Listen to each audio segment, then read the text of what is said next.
Chapter 380. Gu Mengmeng instantly stopped smiling. Like a frightened rabbit, she straightened her back and looked back and forth between Elvis and Leah with her big round eyes. After a while, she pointed at Elvis and roared, "If you don't give me a clear explanation today, I won't let you off." Elvis was stunned. Elvis opened his arms and caught Gu Mengmeng, who was pouncing towards him steadily. He let her mess around in his arms and smiled dotingly. Occasionally he would look up at Leah, who was jealous that day. Only when Gu Mengmeng was tired of messing around did he stroke her hair and said, "When Leah and I founded Saint Nazir, our territories were all snatched from other tribes. There were fair duels and there were times when we used underhanded methods. So, we really can't be considered innocent. But it is definitely not what you think." Elvis supported Gu Mengmeng's little but with one hand and lifted her chin with the other. With a slight sense of punishment, he kissed Gu Mengmeng's delicate lips and only released her when her face turned red. He said, "This is the last time I am going to explain this. If you dare to let your imagination run wild in the future, I will punish you by making you unable to get off the bed for 3 days. You will have to personally experience who I am having an affair with." Sob, sob, sob. Her partner's husbandly power suddenly exploded. Just thinking about it made her a little excited. Gu Mengmeng hugged Elvis's neck timidly and replied coquettishly, Yeah, hubby, I won't think anymore. My hubby is so handsome, he's practically a walking hormone. How can he be gay? Straighter than steel bars." Elvis also did not know what she was talking about, but seeing her obedient and adorable look, he enjoyed it. So he sighed and put her on the bed without his black face. He took the porridge bowl from Lee's hands and said, "The temperature of the porridge is just right. I will feed you." No need. How can I let hubby handle such a small matter? I can do it myself. Gu Mengmeng reached out to take the porridge bowl. But Elvis sent a spoonful of porridge directly into his mouth, and then passed it into Gu Mengmeng's mouth with his lips. "I've said it before, I already have the qualifications to take care of you. You can't refuse me." Elvis's eyelids drooped slightly, hiding most of the blue glow in his eyes, but turning his tenderness into water, flowing into Gu Mengmeng's ears. "If you're not used to me feeding you with a spoon, then, let's change to another method that I prefer. How about that?" Blushing, Gu Mengmeng leaned into Elvis's arms obediently and said, "Let's just use a spoon, it's better, it's more efficient." Elvis patted Gu Mengmeng's little head and kissed her hair. Then he started to feed spoonfuls of fish and sweet potato porridge into Gu Mengmeng's mouth. Gu Mengmeng was eating and did not have the time to speak, so Elvis spoke on her behalf. "Leah, what is the ritual that Cole mentioned just now? You specifically stayed behind to tell Xiao Meng about this, right?" Leah nodded. He really wanted to use proper business to distract himself, but he could not hide the envy in his eyes. Chapter 381. Why? Gu Mengmeng swallowed a mouthful of porridge and asked, "Leah, because the previous messenger of the beast deity said that the real messenger of the beast deity would definitely know the contents of the esoterica." With that, Leah looked at Gu Mengmeng attentively, as if waiting for her to say what was written in the esoterica. Gu Mengmeng was dumbfounded. She really did not know what the esoterica was. Nine Manual or Buddha's palm? Damn, she was not mentally prepared at all when she transmigrated. She swam here and did not meet the legendary almighty beast deity at all. No one had ever told her that there was such a thing as an esoterica. Gu Mengmeng complimented him and asked, "If I can't answer, will I be treated as a witch and burned to death?" Leah and Elvis looked at each other and smiled. Females who can't answer will be treated as looking down on the beast deity and will be punished. But Elvis and I will protect you, no one can hurt you. Gu Mengmeng held her forehead with one hand and said helplessly, "Say, if we decide to escape now, isn't it too late?" As they were talking, Cole's voice sounded from the door again. "Don't worry, just because you can summon the flame demon, solder will not make things difficult for you." Gu Mengmeng was stunned and glared at Elvis and Leah. What was wrong with these two? Why didn't they remind her that someone was eavesdropping? Clearing her throat awkwardly, Gu Mengmeng said, "No, I'm not worried." Cole seemed to chuckle and said, "The ceremony is ready, can we go over now?" Gu Mengmeng grabbed onto Elvis's hand nervously. Elvis held onto her little hand and pulled her into his arms, hugging her firmly. Leah, on the other hand, followed behind Elvis and walked out of the stone house. Cole gave a simple bow to Gu Mengmeng. It was not much respect, but just basic courtesy. This made Gu Mengmeng feel very comfortable. If it was too grand, she would feel awkward. Under Cole's lead, the group arrived at a place similar to the platform of the deity's punishment in Saint Nazaire. The surroundings were completely surrounded, and there was only a path wide enough for one person to pass through. Cole was the first to step onto the platform. He then gestured for Gu Mengmeng to come up. Just as Elvis was about to carry Gu Mengmeng up, Leah pulled him back. Only the tribe leader and the messenger of the beast deity can enter this place. If anyone else steps in, they will be treated as disrespecting the beast deity. Elvis raised his eyebrows as if he didn't care. Leah said, "You will only make things difficult for Mengmeng if you insist on going up. Trust her. She'll be fine. If there really is something, you and I are right here, it's just a step away." Elvis looked at Gu Mengmeng again, and she gave him a "it's alright" smile before jumping down from Elvis's arms and walking towards the platform of the deity's punishment. There was a book enshrined on the platform of the deity's punishment. Due to the passage of time, it was severely damaged. The paper was yellowish and brittle, as if it could not even withstand a gust of wind. However, why does the cover of that book look so familiar? Where have I seen it before? Peasant. Cole opened his mouth. His voice was sonorous and forceful, as though he was reciting some sacrificial rites. Gu Mengmeng was taken aback. She looked at Cole, not understanding why he was suddenly spouting nonsense. Peasant. Cole repeated again, before staring at Gu Mengmeng fixedly. Chapter 382. Cole was shocked at first, then he could not control the expression on his face. He took a big step forward towards Gu Mengmeng and said, "Geese, geese, geese." Gu Mengmeng smiled stiffly and thought to herself, "Brother, can you restrain the smile on your face? Why does reciting a poem from the Tang dynasty seem to have hit your high spot? What are you so excited about?" Seeing that Gu Mengmeng did not reply, Cole got a little anxious and took another step forward, repeating, "Geese, geese, geese." Singing to the sky with my crooked neck, white hair floating on the green water, red palms stirring the clear waves. Gu Mengmeng simply memorized the entire poem. Seeing that Cole was about to speak again, Gu Mengmeng gestured for him to stop and said, "Don't ask anymore. I learned how to read at 3, learned how to write at 5, familiarized myself with 300 poems from the Tang dynasty at 7, and could recite a chapter from my mouth at 9. If you don't believe me, I will compose a poem for you." Gu Mengmeng placed her hands behind her back and shook her head, saying, "I will remove the general's battle robe, and the hibiscus warms the spring night in the tent. The 6 palaces are colorless, and from then on, the king does not attend morning court." With that, Gu Mengmeng turned around and looked at Cole with a sneaky smile, saying, "Leader Cole, what do you think of my poem?" With a plop, Cole knelt down on both his knees and got into a position of worship, shouting loudly, "Leader Cole of the Messenger's tribe, welcome back the messenger of the beast deity." Once Cole knelt down, no one else dared to stand. The entire scene was rather spectacular. Even Leah and Elvis followed the crowd and knelt down at Gu Mengmeng's feet, groveling in submission. The corners of Gu Mengmeng's mouth twitched, and she smiled awkwardly. She took 2 steps forward and picked up the esoteric book that only the tribe leader could read. Damn, it was indeed 300 poems from the Tang dynasty. Gu Mengmeng felt as though 10,000 divine beasts were galloping across her heart. Was the previous messenger of the beast deity a joker? Using this 300 poems from the Tang dynasty to fool the Sauter tribe for 1,000 years, a book that cost $9 and was worshipped for 1,000 years, and only the tribe leader could pass it down from father to son, then from son to grandson? Gu Mengmeng really started to suspect if Leah was being serious when he said that the Snow Fox tribesmen were extremely intelligent and scheming. Turning back to look at Leah and Elvis, Gu Mengmeng realized that everyone was still kneeling, so she hurriedly waved her hands and said, "Get up, everyone." Yes. Cole supported himself with one hand on the ground and slowly stood up.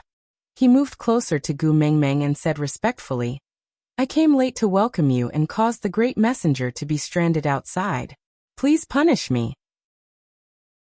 Gu Mingming's eyes drifted towards Leah, thinking to herself, they were indeed from the same factory, they all had masochistic tendencies. Asking her to punish them the moment they met?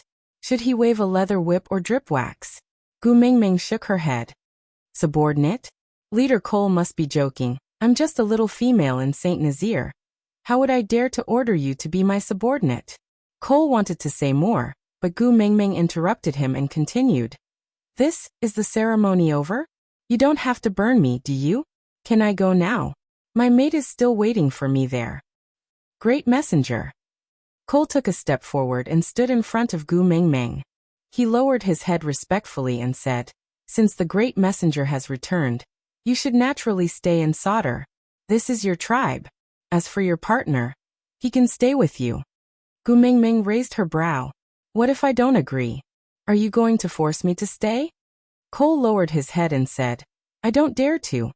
But even though he said that, his body was like a towering ancient tree, not moving an inch. Aside from the topic, about this esoteric book.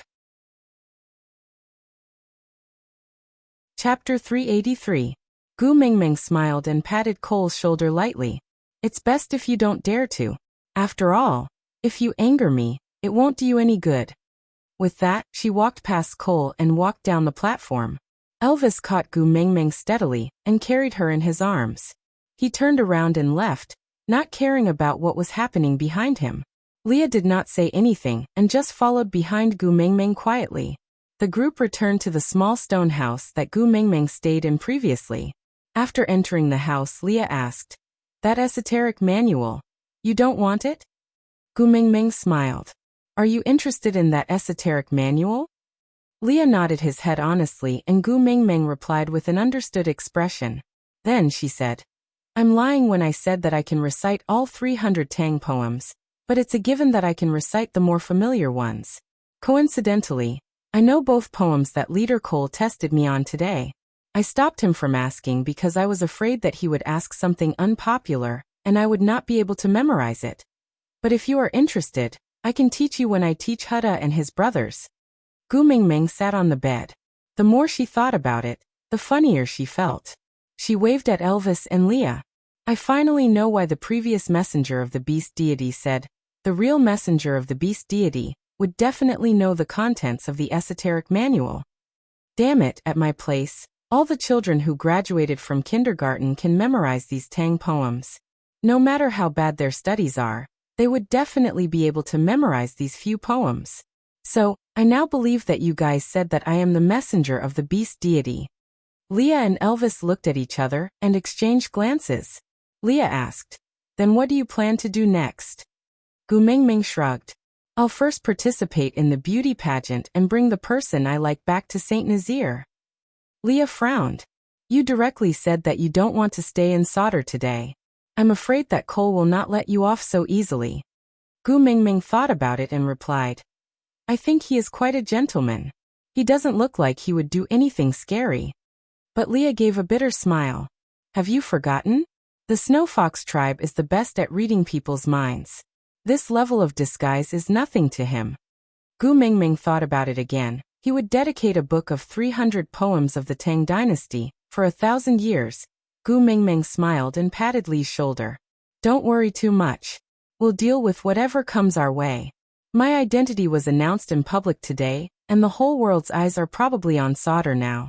If I were to make any mistake in solder, his life would be worse than anyone else's. Therefore, he probably wouldn't dare to use force.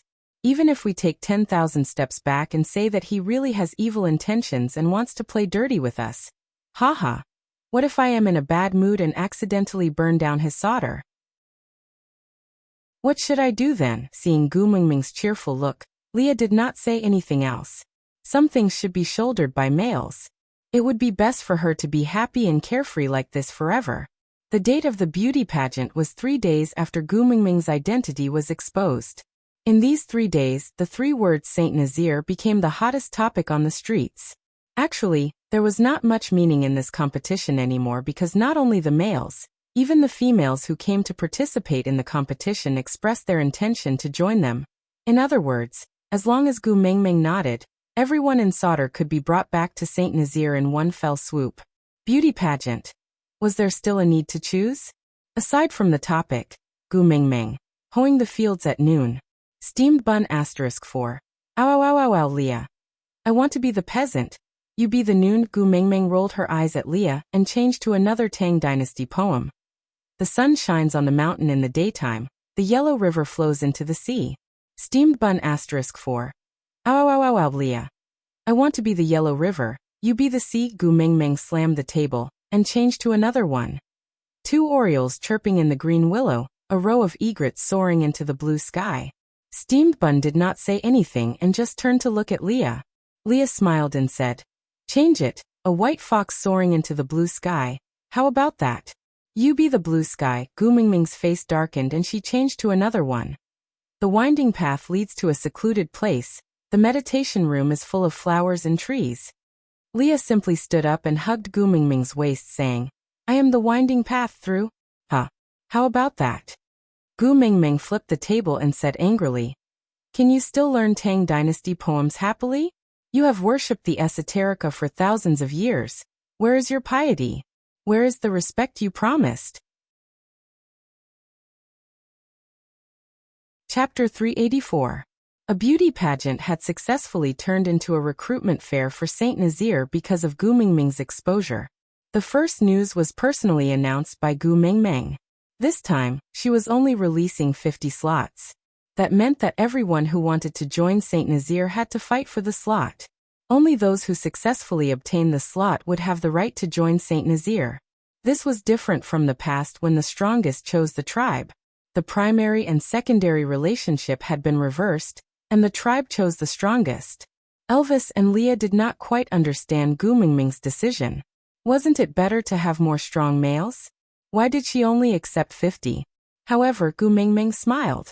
Quality. Quality comes before quantity.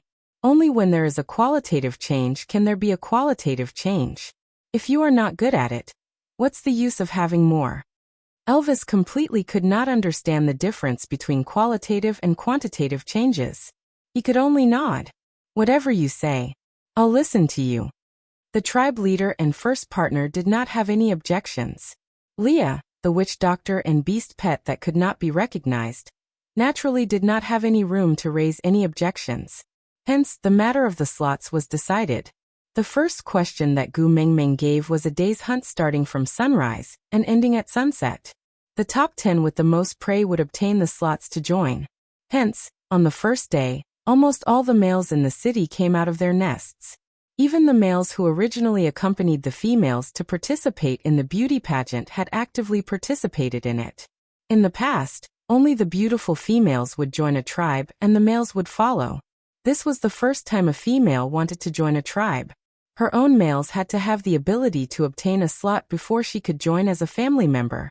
Joining the messenger's tribe meant that they would be able to live a better life. Females naturally encouraged males to fight for it, especially when they heard that only the top 10 could obtain a slot. Hence, they were even more determined. Competition was a woman's nature.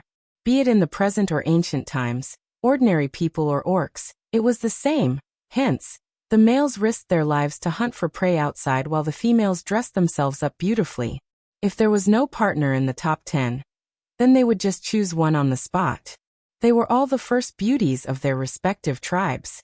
They had blind confidence in this aspect and believed that as long as they beckoned, no males would reject them. Compared to those who stretched their necks to wait for the results, the atmosphere at Gu Mengmeng's side was much stranger. That. Leader Cole, is it really okay for you to do this? Gu Mengmeng looked at Cole, who had moved a small table and placed it outside her stone house. He then sat cross-legged in the corner of the wall, holding a yellowed 300 poems of the Tang Dynasty, and looked up at Gu Mengmeng. She was really speechless. What happened to the promised high-end, elegant, black-bellied, Sundara, and profound? Could it be that the Snow Fox family's greatest weapon of destruction was this look of innocence in the eyes of an abandoned pet dog? If Lady Emissary doesn't want to stay, I don't dare to force you. However, as Lady Emissary's follower, no matter where Lady Emissary goes, I will follow. Cole nodded his head seriously and handed over the 300 poems of the Tang dynasty, with both hands. This is the esoterica left behind by the previous great messenger. He had instructed us to let the new great messenger take a look. Chapter 385. Cole insisted. He raised his hands above his head and said, "Please take a look." Gu Mingming did not know what to do with Cole, and could only accept the esoterica. "All right, I will accept the book. Can you go back now?" Cole shook his head and said, "I want to stay and serve the great messenger." Gu Mingming's face was really stiff. She thought to herself, "If you want to serve me, then so be it. Can you not look at me with that ambiguous and wronged expression? You make it sound like I did something to you." Gu Mingming sighed and turned to enter the house. She pounced into Elvis's arms and said, "Hubby, there's an idiot at the door." Elvis was also helpless as he said, "I've beaten him up so many times that his leg was crippled by me. He actually came back with 3 legs. After all, he's Sauter's leader and we're in his territory. It wouldn't be good if we really killed him." Gu Mingming sighed. "That's right," Leah said. "Show me your ability to ignore me. Just ignore him, and that will do." Gu Mingming glared at Leah and said, "Is your family heirloom about acting cute and pitiful? You did the same thing last time." The smile on Lee's face froze for a moment. He turned around and said coldly, "He is not my family." With that, Leah walked out of the stone house and dragged Cole, who was sitting at the door, away. Gu Mingming pursed her lips and looked up at Elvis, asking, "Hubby, did I say something wrong?" Elvis stroked Gu Mingming's little head and said, "It's all right, Leah won't blame you." Sob, sob, sob, I really said the wrong thing. Elvis felt helpless. Many a time, he was really envious of Lee's ability to make Gu Mingming happy. He always knew what he said at the right time to have the right effect. As for himself, he could never learn it. Feeling bored, she flipped open the 300 poems of the Tang dynasty. To be honest, if this book was stored in the modern era, it would probably be stored in a vacuum in a museum. But the content was really a Tang dynasty poem, the kind that could be found on Amazon's special series of 9.90 renminbi. It was the first time in Gu Mingming's life that she was looking at Tang Shi so cautiously. But as she watched, Gu Mingming discovered something different. She seemed to understand why the previous messenger of the beast deity wanted Sauter's people to pass this book to the new messenger of the beast deity. There were words on the book, which looked like the marks of a ballpoint pen. Gu Mingming sighed silently in her heart. Why did other people bring at least 300 poems of the Tang dynasty and a ballpoint pen when they transmigrated, while she only brought a bikini? Too much time had passed and many of the words could not be read clearly. In addition, the book was damaged and the message left behind by the previous messenger of the beast deity could not be read completely. Gu Mingming could only piece together a few pieces of information. The previous messenger of the beast deity was an honorary consultant of the Book of Changes Association. This kind of person had been seen many times on television.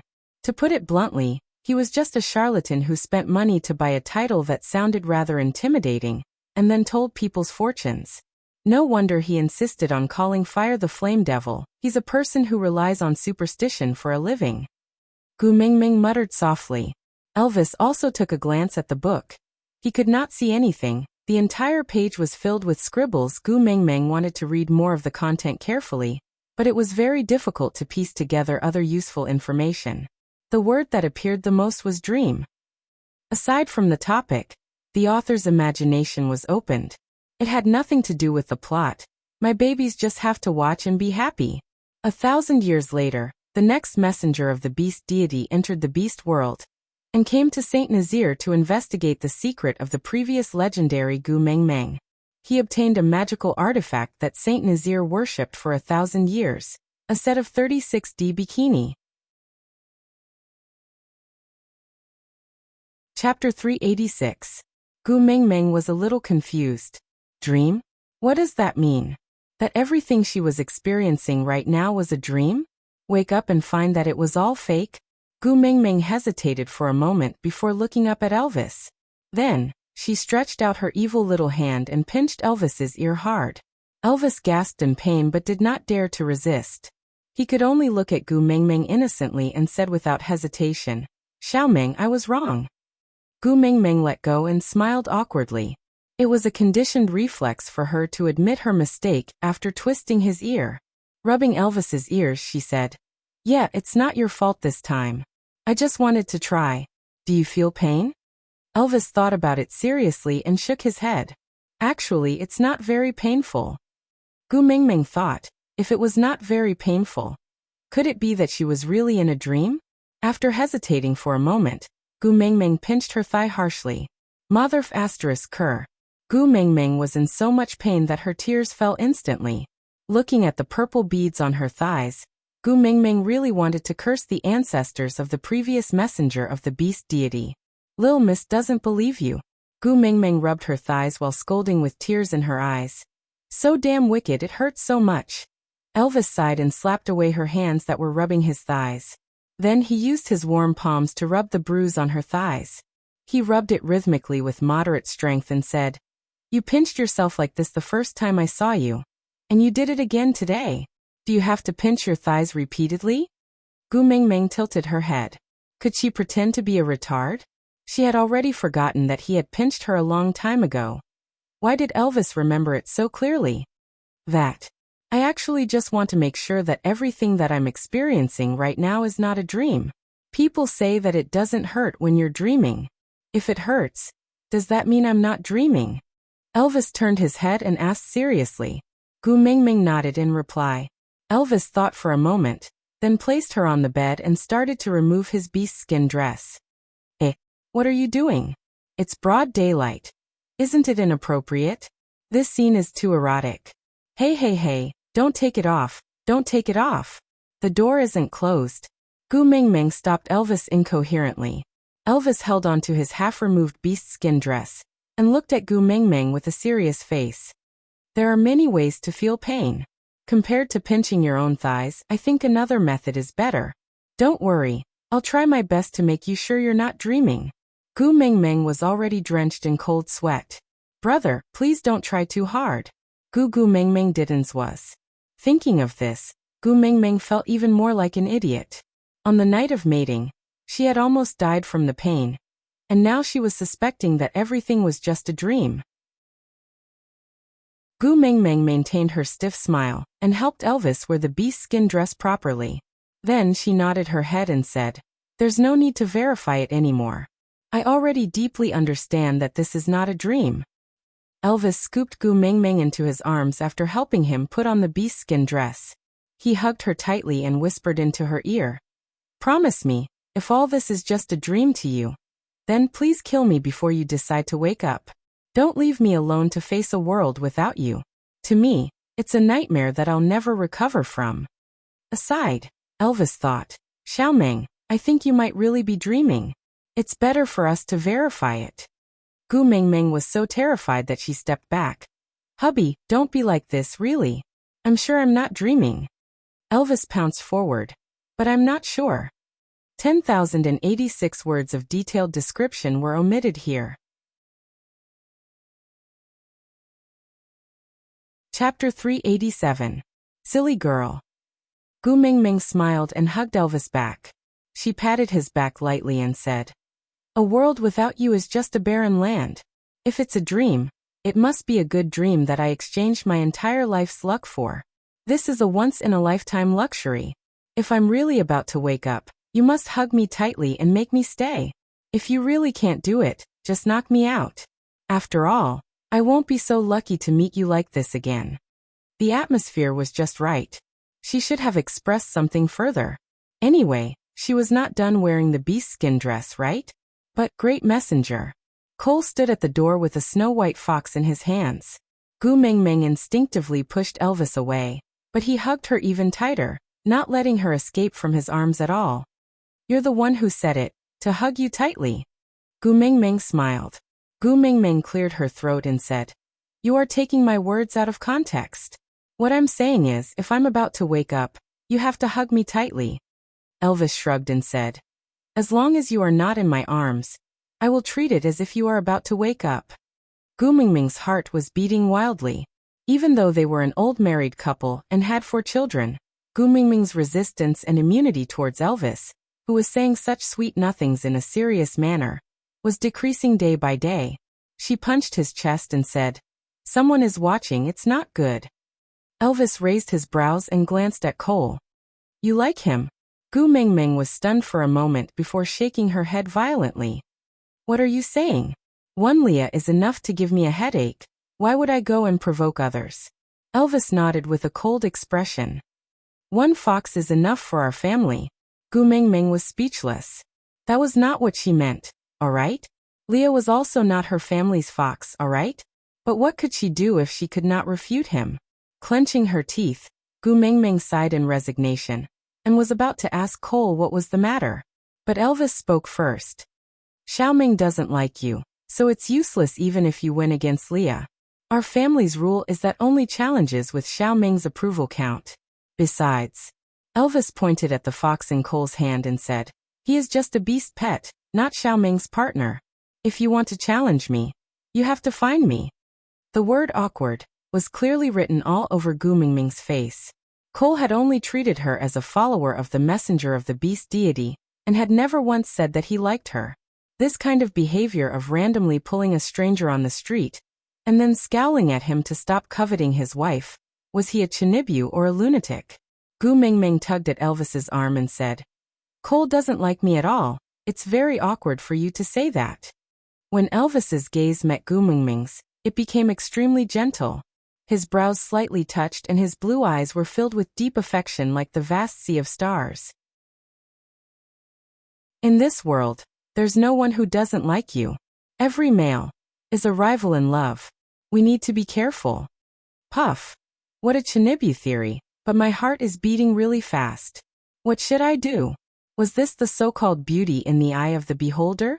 Oh my, she was already the world's most beautiful woman in Elvis's eyes? Her heart was blooming with joy and the corners of her lips curled up unknowingly. Gu Mingming tried not to look too pleased with herself.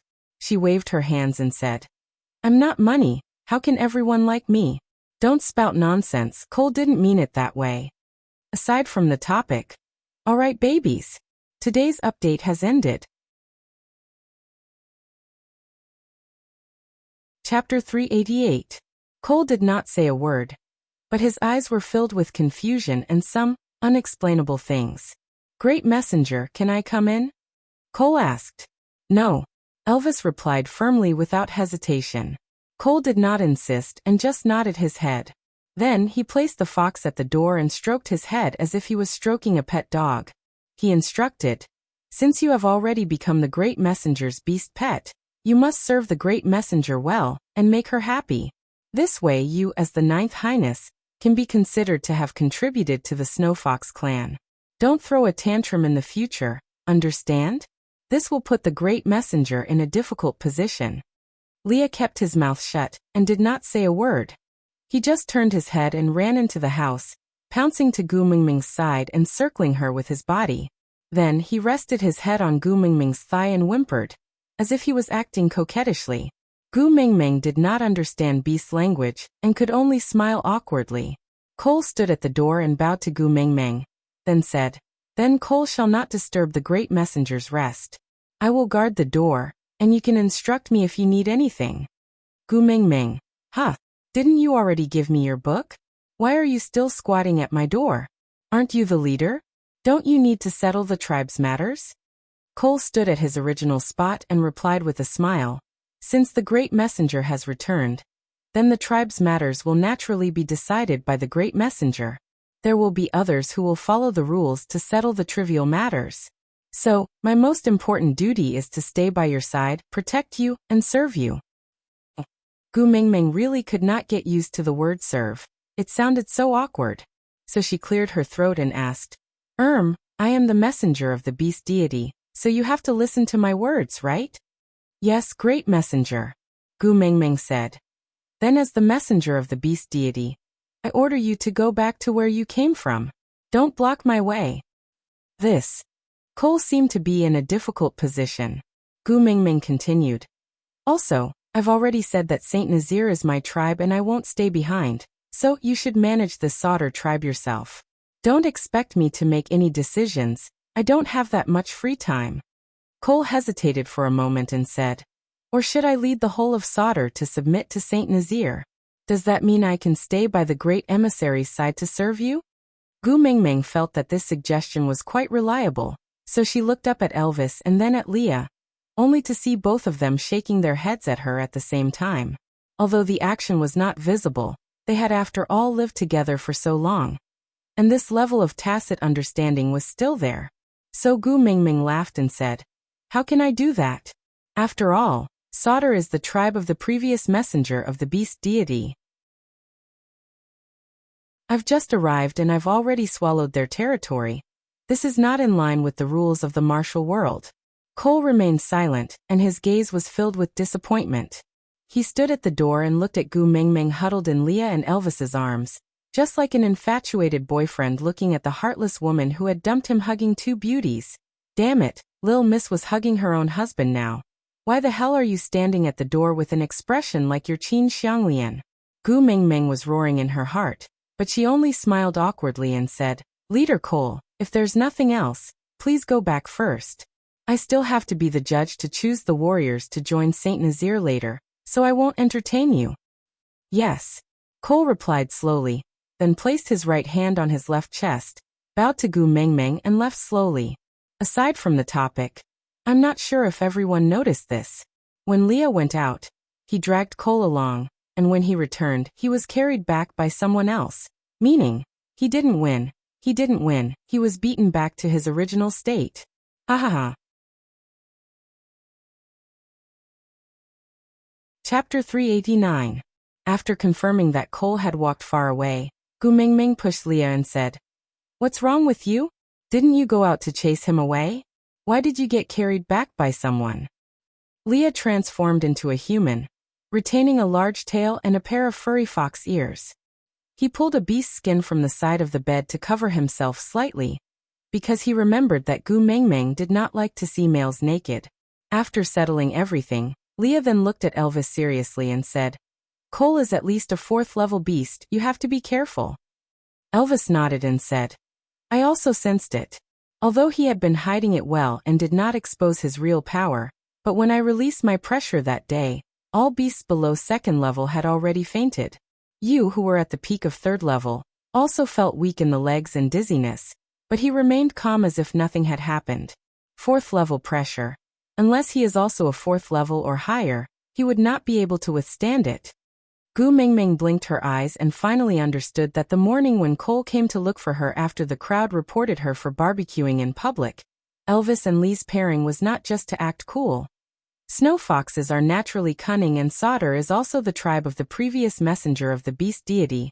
There must be many secrets that only the tribe leader knows. Even if many of them were lost in the passage of time, even if there is only a tiny bit left, it is enough to overwhelm us. So, you have to be extra cautious when dealing with him. Gu Mingming patted Leah and said, You speak as if you are not from the Snow Fox tribe, cunning by nature. I think Cole is not a bad person, he is polite and modest. Look at how the two of you bullied him. If he was really cunning, he would have dragged you out and buried you. Why would he send you back? He even carried you back in a princess hug. Leah laughed coldly and did not answer Gu Mingming's question. He just looked at Elvis and said, Mingming's reaction now is the best proof. Gu Mingming asked, Proof of what? Leah glanced sideways and used his index finger to lift Gu Mingming's chin. With a face that had never been so serious before, his long and narrow eyes filled with seriousness, he said word by word, Gu Mingming, you can choose any male in this beast world, but as for foxes, just me alone is enough. Gu Mingming stared at Leah. Gu Mingming shook her head and wanted to retract her chin, but Leah was so stubborn that he refused to let go. He frowned and locked Gu Mingming's chin so that it was facing him. He looked straight into her eyes and remained silent for a long time, as if he was struggling and hesitating. Finally, he gave in and said, If you really like foxes, you can consider the Fire Fox clan and the Silver Fox clan. The males in these two clans are also extremely handsome and intelligent. If it must be a snow fox, at least it can't be Cole. Gu Mingming could not break free from Leah, and could only look at him with a lifeless face. She asked, You and Elvis are indeed good brothers who have lived together for so many years. Damn, which eye of yours saw the words fickle and dissolute written on my face? Why does everything have to be related to mating and having a harem? I have said it 800 times, I only want Elvis as a male. I will not mate anymore. Leah frowned and instinctively lowered his head to look at his left chest. The pain was spreading, but at this moment, he was smiling. Chapter 390. At sunset, Sauter was bustling with activity. After Gu Mingming promised Cole again, and again that she would not give him any chance to get close, Elvis and Leah finally allowed her to go out to settle some serious matters. There was an empty space near Sauter's deity platform. Cole had specially ordered people to clean it up, because Gu Mingming wanted to hold a recruitment event. Gu Mingming actually felt a little apologetic. She was complaining about not wanting to be the messenger of the beast deity, while enjoying their preferential treatment and service. But she had no choice. They had already cleaned up the place, and she did not want to use it just to draw a clear line between them. That would make her look like she did not know what was good for her. So Gu Mingming decided to enjoy this 5-star service first. At most, she would leave some room fees for them when she left. With that thought, Gu Mingming felt at ease. The males had already placed their prey in the designated area in front of them. Most of them had 2 or 3 beasts as their prey. Occasionally, there would be a few who only had one prey, but it was obviously rare. But one of them was very special. The prey in front of him was piled up like a small mountain. Gu Mingming tilted her head and asked Elvis, "Who is that person? Do you know him? Why does he have so many prey?" Elvis replied in a low voice, "Oriton from the White Tiger tribe. He does not belong to any tribe and attends the beauty pageant every year. Many females have expressed their desire to mate with him, but strangely, he has never been attracted to any female and never expressed interest in any tribe. Nina had tried to drug him in the past, but to no avail." Gu Mingming's gossipy spirit was ignited and she asked with stars in her eyes, "Drug? Do you still have that kind of drug here?" Elvis's gaze landed on Lee's face. Gu Mingming followed Elvis's gaze and saw Leah turning his head away awkwardly. He said in an uneasy tone, "He is indeed a capable male. For the sake of the tribe, I naturally wish for him to join us. So you and Nina cooperated in a badger game to scheme against him." Gu Mingming's face was full of disdain. Leah did not know what a badger game was, but he knew it was definitely not something good. So he frowned and said seriously, "I only gave Nina a piece of beast skin with the fox seductive fragrance on it, and told her to rub it on him or herself when she gets close to Oriton to seduce him." And then? Gu Mingming continued asking. Leah sighed. "Isn't the result obvious? If Nina had succeeded, why would Oriton still be standing here?" Gu Mingming twitched her lips and said, "That's true, but luckily, such a good cabbage was not taken by that wild chicken Nina." Elvis asked coldly, "You're interested in him?" "Yes." Gu Mingming replied without hesitation. "Leah already said that he's a strong male, and will be a very strong fighting force after joining the tribe." Elvis sneered, his gaze piercing straight at Oriton like a knife.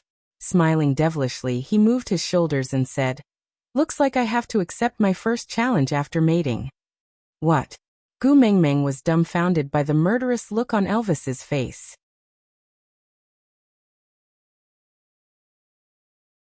Chapter 391. Hey, he wants to join our tribe so sincerely, why do you want to kill him? Gu Mingming's face was full of fear as she held onto Elvis's arm. "Look, this world is so beautiful, but you are so hot-tempered. This is not good, not good." Elvis squinted his eyes as he exuded a dangerous aura. He rubbed Gu Mingming's hair gently and said, "You are pleading for him? Your heart aches." Gu Mingming said, "Hubby, talents are hard to come by." Elvis said, "Then where do you want to place his mark?" Gu Mingming was stunned for a moment before she slapped Elvis's shoulder angrily. "What the hell are you talking about? I am talking to you about strengthening the tribe, not strengthening the harem." Elvis grabbed onto Gu Mingming's wrist and pulled lightly, causing her entire body to fall into his arms. After teasing her like a cat for a while, Elvis then said, "What if the condition for him to join the tribe is to mate with you? Gu Mingming felt helpless and thought to herself, who has a phone to lend me? I will go on Baidu Tieba and post a post called, Hubby loves me too much. What should I do? He feels that all the males in the world have something to do with me. It's quite urgent, waiting online. Elvis saw that Gu Mingming did not speak and the evil fire in his heart burned even brighter. He glanced sideways at Oriton and sneered. I think we should just kill him. Leah agreed. Sigh, the battle power of a peak 3rd level is so similar to you in the past. What a pity. Ha, let's just kill him. Gu Mingming felt a chill down her spine. In the years before she came, the rapport they had developed actually included this kind of perverted teamwork, to kill a suspected love rival? Sighing, Gu Mingming patted their shoulders. I heard that males in the beast world have extremely good hearing. Elvis nodded and did not say anything. His face was still sullen. Gu Mingming continued. Do you think he can hear you two standing so close to each other discussing killing him? Elvis and Leah sneered.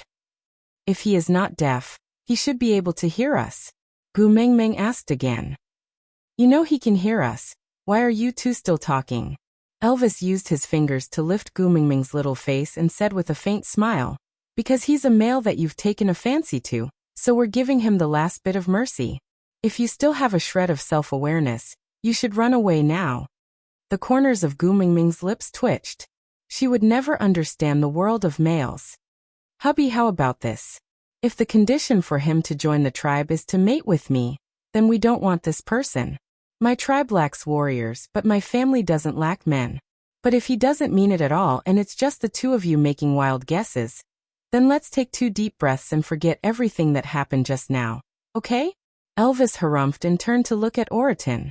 He curled his lips and said, Leah, look at the way he's looking at Xiao Meng. Isn't it familiar? Leah nodded. It's exactly the same as the way you looked at Mingming back then. Elvis said, it's exactly the same as how you look at Xiao Meng now. Chapter 392. The sun had already set below the horizon, and the agreed time had been reached. Those males who had yet to return did not count. Gu Mingming sat on Elvis's shoulders and allowed him to carry her. She looked down at the males who had returned from hunting like a queen patrolling. Needless to say, Oriton definitely had the most prey. It was a difference that could be seen with the naked eye and did not need to be measured. Gu Mingming patted Elvis's shoulders and gestured for him to put her down. After getting down, Gu Mingming walked directly to Oriton and asked, You came back earlier than most of the others. How did you manage to get so many prey? Oriton curled his lips at Gu Mingming. He could barely call it a smile that resembled the expression a high school hooligan would make when he blackmailed a junior. Although it was a little creepy, since the corners of his lips were curled up, it should be a smile. Seeing Gu Mingming's strange expression, Oriton kept his awkward smile and returned to his usual expressionless face. I guarded Sauter's entrance, and everyone who returns has to give me half of their prey. If not, I will kill them and snatch all their prey. Oriton looked at Gu Mingming and said, I am guarding the entrance of Sauter. Gu Mingming was so shocked that her jaw almost dropped. No wonder that blackmailing expression just now was so on point. TSK TSK TSK. Gu Mingming felt like she was the reincarnation of Sun Wukong. She turned back to look at Elvis, only to realize that Elvis and Leah were smiling in each other's eyes. She tugged at Elvis's arm and asked, Did you do this before? Elvis nodded his head gladly and admitted it. He even felt a little proud. Leah swung his large tail lightly and wrapped it around Gu Mingming's waist. He knew what Gu Mingming was thinking about, so he took the initiative to explain. To be able to snatch prey from other males, it proves that he is more powerful than the one being snatched. Looking at the number, he must have felt that he would definitely win before stopping. And until he stopped, he did not lose, or else these prey would have been snatched away by others long ago. With his skills, he would definitely win even if he went out to hunt directly. But he chose this method. Looks like his true motive was to show you his skills. Oh, Gu Mingming replied, not fully understanding. She was still thinking to herself, damn it, males have always behaved like birds since ancient times. Their brain circuits were really strange. What made them mistakenly believe that the fiercer they were and the better they fought, the more girls would like them? Gu Mingming smacked her lips and thought to herself. Compared to the hooligans in school, the Prince Charming Senior from the swimming club is clearly more likable. Every day, she only wore a pair of swimming trunks and soaked in the water. The moment she came out of the water, the sparkling water splashed everywhere. Hiss, it really made people salivate. Xiaoming. Elvis's face darkened as he called Gu Mingming's consciousness back. Gu Mingming wiped off her saliva and realized that she was drooling at Oriton because she was thinking about something else. Damn it, it was even harder to explain now. Elvis would definitely think that she had taken a liking to this white tiger. Gu Mingming sighed. She thought to herself that a clean slate would be clean on its own, so she asked, "Since you are the one with the most prey today, I will represent Saint Nazaire to extend an invitation to you. Welcome to Saint Nazaire." Oriton was silent for a moment, his face still as cold as ice. He said expressionlessly, "I want to be your guardian beast. I will only be willing to join Saint Nazaire if you agree." Aside from the topic, previously someone asked me why I set it to be a senior from the swimming club and not the basketball club or the street dance club. Usually the boys from these two clubs seem to be more popular in school.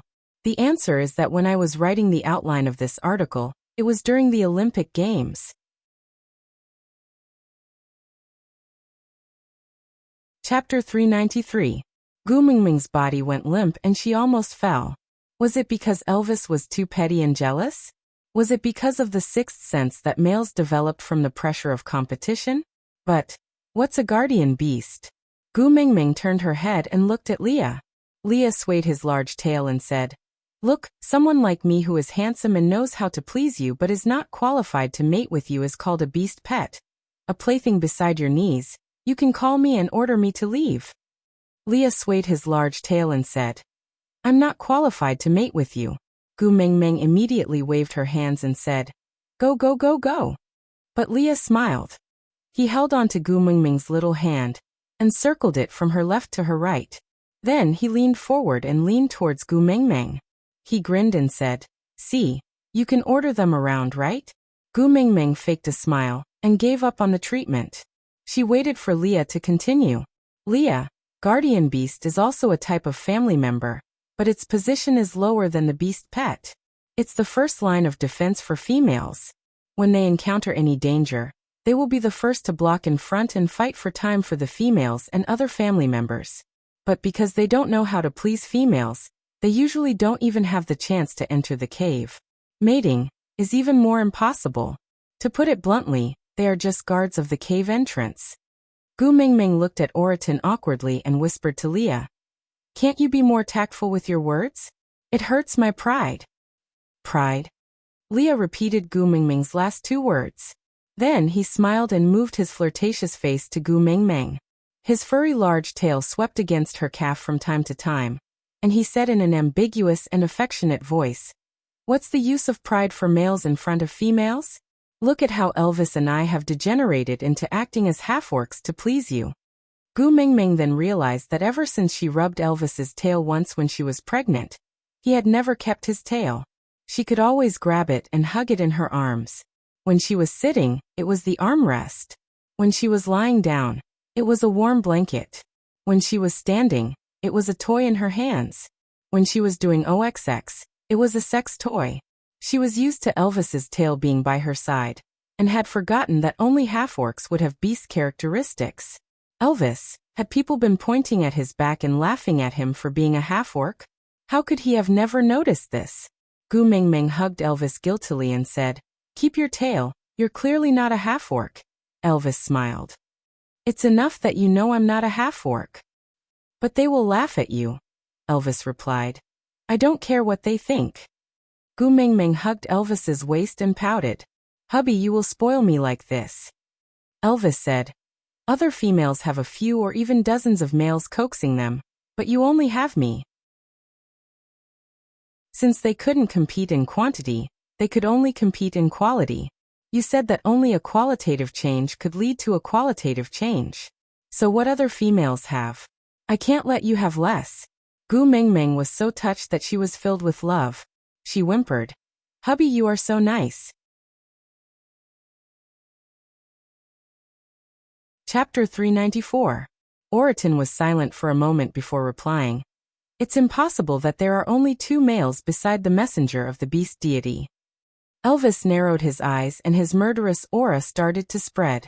Oriton did not know if it was because he could not feel Elvis's murderous aura, or because he was too confident in himself, or because he simply had facial paralysis. Anyway, his reaction to the dangerous aura released by Elvis was no reaction. The 2 of them stared straight into each other's eyes and Gu Mengmeng felt immense pressure standing in the middle. She did not know how long the 2 of them were going to stare at each other. Just as Gu Mengmeng was prepared to retreat a little and look at the other prey, Oriton suddenly spoke. I have no intention of mating with the messenger of the beast deity, so you don't have to be so guarded against me. Elvis sneered in disdain. Do you think my Mengmeng likes you? Oriton was still expressionless. He looked at Elvis, then at Gu Mengmeng, before nodding his head silently. Ah! Gu Mengmeng hurriedly waved her hands and said, I didn't mean that, you misunderstood. Oriton was still expressionless. Although his eyes were looking in Gu Mengmeng's direction, they did not seem to be focused. He said, you just tried to convince your males not to kill me. Gu Mengmeng, Oriton. You even praised me as a good cabbage, and felt lucky that I didn't mate with other females. Gu Mengmeng, Oriton. You even deliberately told me that if I want to join your family, I can't be interested in you. Gu Mengmeng waved her hands and said, no, I didn't say that. Oriton was silent for a moment, then pinched his throat and looked at Elvis, as if he was imitating someone. Hubby, how about this? If the condition for him to join the tribe is to mate with me, then we don't want this person. My tribe lacks warriors, but my family doesn't lack men. But if he doesn't mean it at all, and it's just the 2 of you making wild guesses, then let's take 2 deep breaths and forget everything that happened just now, okay? The corners of Gu Mengmeng's mouth twitched. She had a feeling that she could not explain herself. After Oriton finished speaking, he returned to his normal tone and said, Didn't you say that just now to tell me that if I want to join your clan, I can't be interested in you? If you tell me how to join your family, doesn't that mean that you like me? Gu Mengmeng. She really admired the way the males in the beast world thought. Oriton. Also, you defended my dignity in front of your pet. Gu Mengmeng turned to look at Leah in a daze. Leah shrugged his shoulders and nodded helplessly, indicating that Gu Mengmeng had indeed done that. Then Oriton continued. Also, you looked at me for a long time just now and even drooled. Puffed. Gu Mengmeng raised her head and asked the heavens, Can I choose to vomit blood and die now? Gu Mengmeng gestured for him to stop and said, I can explain about drooling, that wasn't because of you. I was just lost in thought and thought of a handsome swimsuit JPG. It has nothing to do with you, you've misunderstood. The moment Gu Mengmeng finished her sentence, she felt a chill on her back. Stiffening her neck, she turned around and saw Elvis and Lee's sinister smile. Handsome swimsuit. JPG? Aside from the topic, Gu Mengmeng. Sobs, hubby, I can explain. Chapter 395. Gu Mengmeng chuckled and licked her lips, saying, So many people are watching, leave me some face. Elvis nodded and said, All right, we'll talk about it when we get back tonight. All right, Gu Mengmeng pounced into Elvis's arms and kissed him on the cheek, saying, So sweet, no wonder you're my hubby.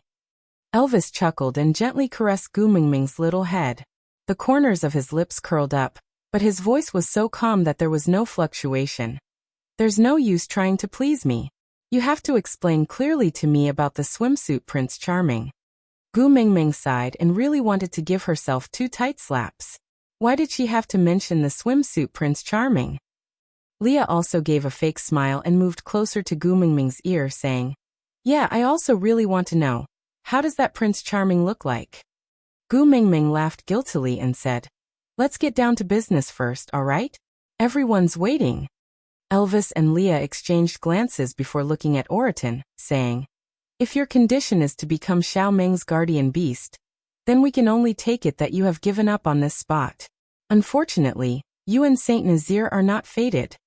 Oriton's face was still expressionless, and one could not tell if he was disappointed or angry. He just looked at Elvis quietly, and after a long while he said, "You're the tribe leader, but she's the messenger of the beast deity. You can't make decisions for her." Elvis raised his eyebrows and sneered, saying, "To join Xiaoming's family, even if you're just a guardian beast, you have to pass my test. How long do you think you can last in front of me?" Oriton thought about it seriously for a moment before shaking his head and said, "I don't know, I can try." Elvis handed Gu Mengmeng over to Leah and stretched his neck to both sides as a warm-up. Then he walked towards Oriton step by step. This was he going to fight? Aye. Gu Mengmeng called out twice, successfully attracting their attention. Being stared at by two pairs of bloodthirsty eyes, Gu Mengmeng still felt pressured. Timidly, she extended her arms towards Elvis and said, "Hubby hug." Elvis was taken aback for a moment before he laughed out helplessly. He turned back and carried Gu Mengmeng from Li's arms. He tapped Gu Mengmeng's little nose lightly and said, "Are you that scared that I will kill him?" Gu Mengmeng shook her head and said, "We agreed that you will only fight with males that I approve of. He is not someone that I approve of, so don't waste your energy." Elvis was stunned for a moment before his smile became even more radiant. He whispered into her ear, "Tonight, is there anything that requires me to conserve my energy?" Gu Mengmeng blushed. Aye. Elvis nodded and said, "I understand, of course it's you." Gu Mengmeng felt hopeless. Heavens earth, she really didn't mean it that way. Elvis protected Gu Mengmeng in his arms and turned to look at Oriton, saying, "You heard it with your own ears. Xiaoming said that you are not someone that she approves of. So, don't mention about guardian beasts anymore. If you're not willing to join Saint Nazir, we won't force you." Oriton tilted his head and looked at Gu Mengmeng, who was in a dilemma. He asked, "Can I ask you a question?" Gu Mengmeng looked up blankly. "Ah." Chapter 396. Gu Mengmeng looked at Oriton like he was an idiot and said, "Because I already have a husband." Oriton said, "But even an ordinary female has more than one partner, not to mention you are the messenger of the beast deity." Gu Mengmeng smiled helplessly and answered, "You also know that I am the messenger of the beast deity. I am different from other females. I only want one partner." Oriton remained silent for a moment and asked again, "Why him? Don't you feel afraid or disgusted?" Gu Mengmeng frowned and looked at Oriton, asking, "What do you mean?" Oriton looked at Elvis and then at Gu Mengmeng, saying, "His background you don't know?" Gu Mengmeng's expression was very bad and she said with obvious rejection, "I know, but what has my husband's background got to do with you? What right do you have to make irresponsible remarks in front of me?" Oriton was taken aback and revealed the first expression that Gu Mengmeng had seen. He only widened his eyes slightly, but it was enough to show his astonishment. "You know his background, but you are still willing to accept him, not afraid of him and not despise him?" Gu Mengmeng rolled up her sleeves and wanted to hit him. But looking at the pile of prey in front of him, Gu Mengmeng felt that she should be a gentleman and not hit him if she could reason with him. Thus, she placed her hands on her hips and raised her chin, saying, "Everyone can't choose their own background. Your mother didn't discuss this with you before giving birth to you, right? No matter how powerful your parents are, it's your parents who are capable and it has nothing to do with you. On the other hand, no matter how evil your parents are, it's your parents who are immoral. When they were dragged to be executed, they would not execute you for 5 minutes just because you are their son." Oriton stared unblinkingly at Gu Mengmeng's face, listening to her words filled with righteous indignation. Even though he was being scolded, his eyes gradually started to focus, gradually reflecting the petite but capable figure in his eyes.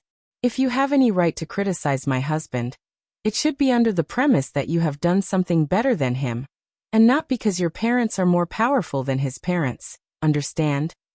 After Gu Mengmeng finished her long speech in one breath, she took 2 deep breaths and said, "Originally, you are a capable male and I sincerely wanted to invite you to join Saint Nazir and become a member of our tribe. But now," Oriton raised his head, his eyes shining brightly as he said, "I am willing to join Saint Nazir without any additional conditions." Gu Mengmeng was taken aback. She blinked her eyes and asked, "Are you sure?" Oriton nodded and said, "Yes." Gu Mengmeng smiled awkwardly. She looked at Elvis and said, why don't we take 2 deep breaths and forget everything that happened just now? Elvis rubbed Gu Mingming's little head and said, I'll listen to you. Gu Mingming smiled with her eyes curved, then extended her hand to Oratin. Welcome to Saint Nazir. Oratin was taken aback. Then he knelt down on one knee and placed his head under Gu Mingming's hand. He looked like, God, please bless me. Gu Mingming was speechless. She exclaimed, why is the difference in culture as vast as the Milky Way? I just wanted to shake your hand to show my friendliness, big brother. Why are you kneeling at my feet with a righteous look on your face? How am I supposed to receive it? Digression. Today's 9 chapters have already been updated, babies. A friendly reminder, it's almost the end of the month. Your tickets, if you don't pass them to me, will expire. Chapter 397. Elvis, on the other hand, was much calmer than Gu Mingming. He carried Gu Mingming and turned to leave without even turning back. Gu Mingming, we have to choose 10 warriors today.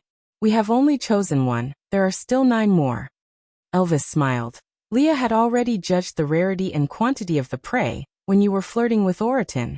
He has already chosen the other 9, you don't have to worry. Gu Mingming, I am the HR, you are overstepping your authority, you are interfering with the business of other departments, you are. Gu Mingming stopped and looked at Gu Mingming, asking, do you want to choose a warrior from the tribe or a male for yourself? Gu Mingming said righteously, of course I want to choose a warrior from the tribe. Although I can take a look at some pretty men, it will not affect my professional judgment. Distinguishing between public and private interests is my basic principle, all right? Elvis raised his eyebrows and repeated, look at some pretty men, huh? Gu Mingming covered her mouth and accidentally said what was on her mind. Her big eyes darted around and she shook her head guiltily, wanting to take back what she said just now. Leah swung his large tail and reached out one hand to hook Gu Mingming's chin, while the other hand rested on Elvis's shoulder. He leaned forward in an ambiguous and seductive manner. His moist lips looked even more alluring under the moonlight. His long and narrow eyes were full of smiles, but there was a sense of danger in them. How long has it been since you took a good look at me? Ha! Don't tell me, you are tired of my body and looks? Gu Mingming had goosebumps all over her body. She had a premonition that if Elvis was jealous, he would at most make her unable to get off the bed. But if Leah was jealous, the scene in her imagination was pitch black and she could not think of anything. But she just felt that it was so scary, so scary. I am just taking a look. Although I am a married woman, taking a look is still alright. Just taking a look, it should not be considered as indecent, right? Then the 2 of you would at least look at other beauties. Beautiful females, right? Elvis, other than you, I don't look at any other females. Leah, I can't even be at ease staring at you. Afraid that someone else will beat me to it and snatch away the little place I have left in your heart. It's fine if you don't sympathize with me, but you're accusing me first?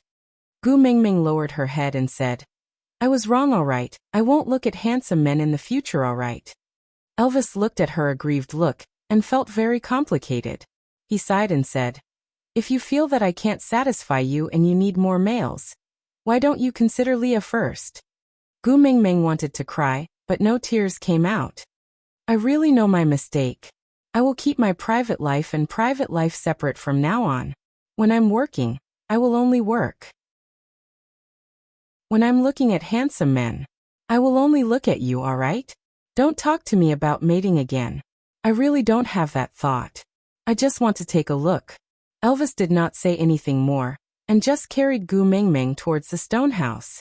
Leah wagged her tail and followed behind them, at a place where Gu Mingming and Elvis could not see. Lee's smile was mixed with a tinge of bitterness.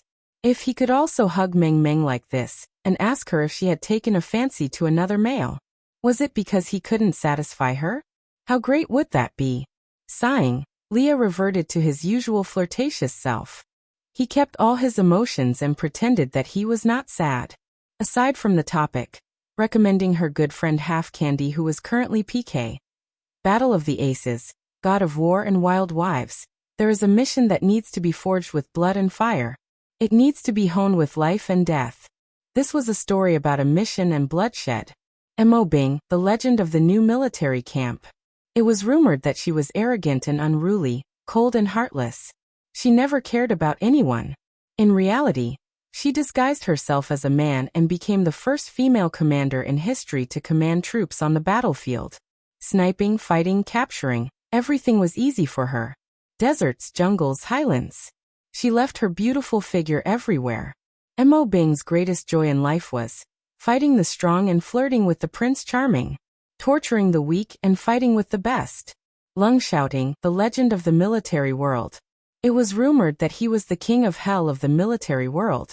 He was cold-faced and heartless and did not understand the meaning of human relationships. Chapter 398. Back at the stone house, Elvis placed Gu Mengmeng on the bed and stood beside Leah in front of Gu Mengmeng. He looked at Gu Mengmeng coldly and said, "All right, now that there's no one else around, you can talk about your swimsuit, Prince Charming."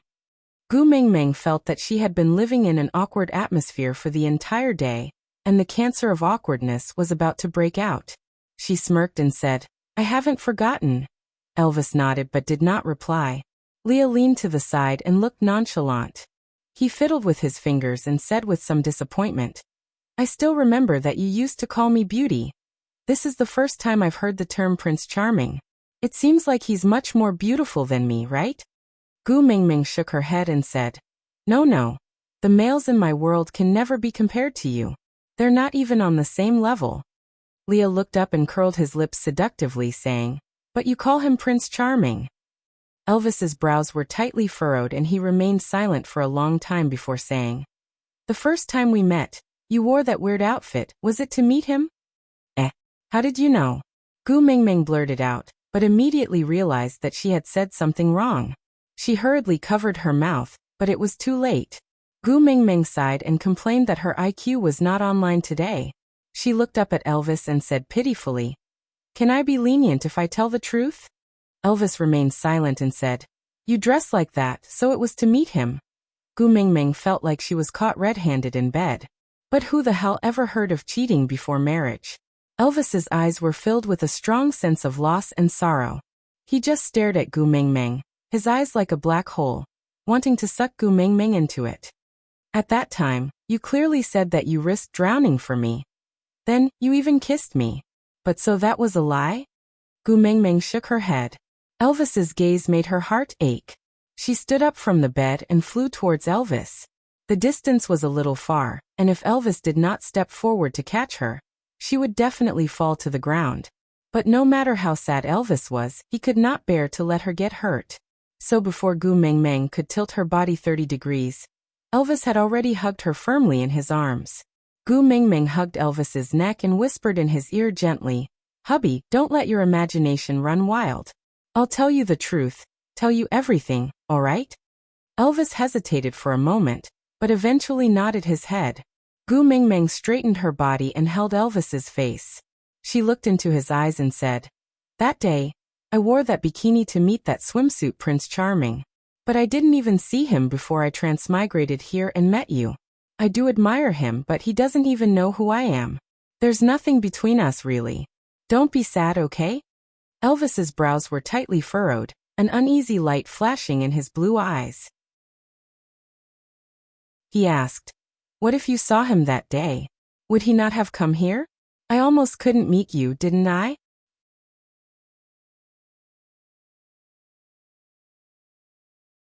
Chapter 399. Gu Mengmeng snuggled in Elvis's arms and swung her little feet. She thought for a while and smiled. "Actually, I can't even remember what that Prince Charming Sr. looks like. I only remember that he was not willing to admit defeat, and was so focused when he was trying his best to advance towards his goal.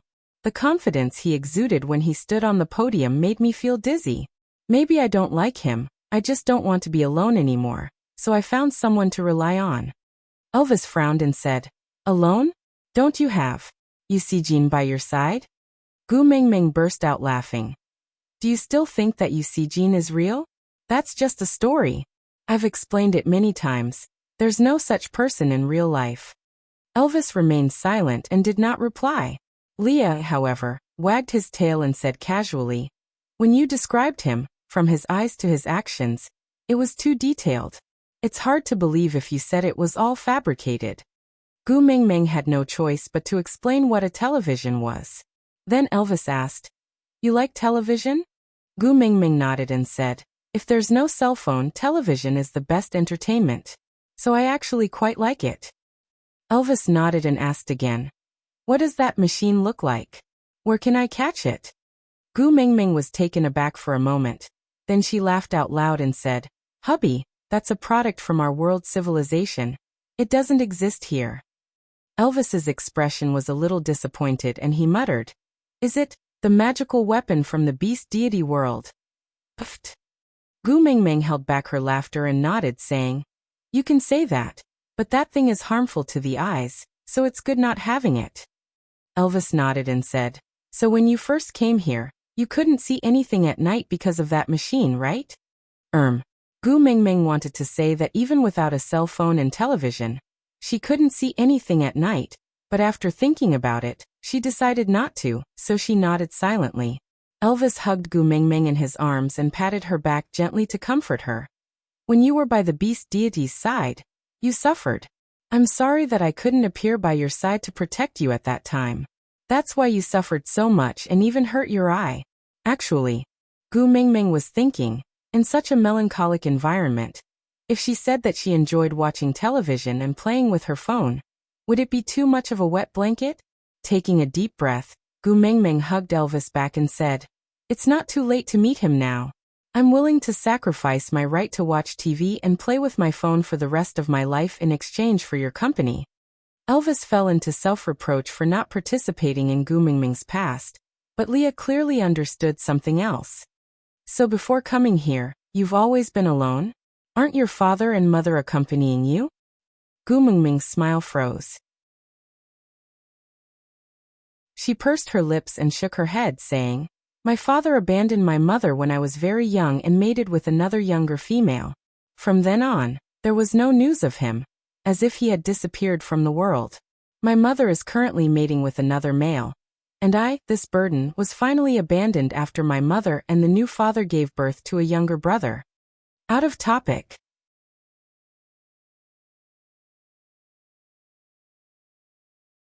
Chapter 400.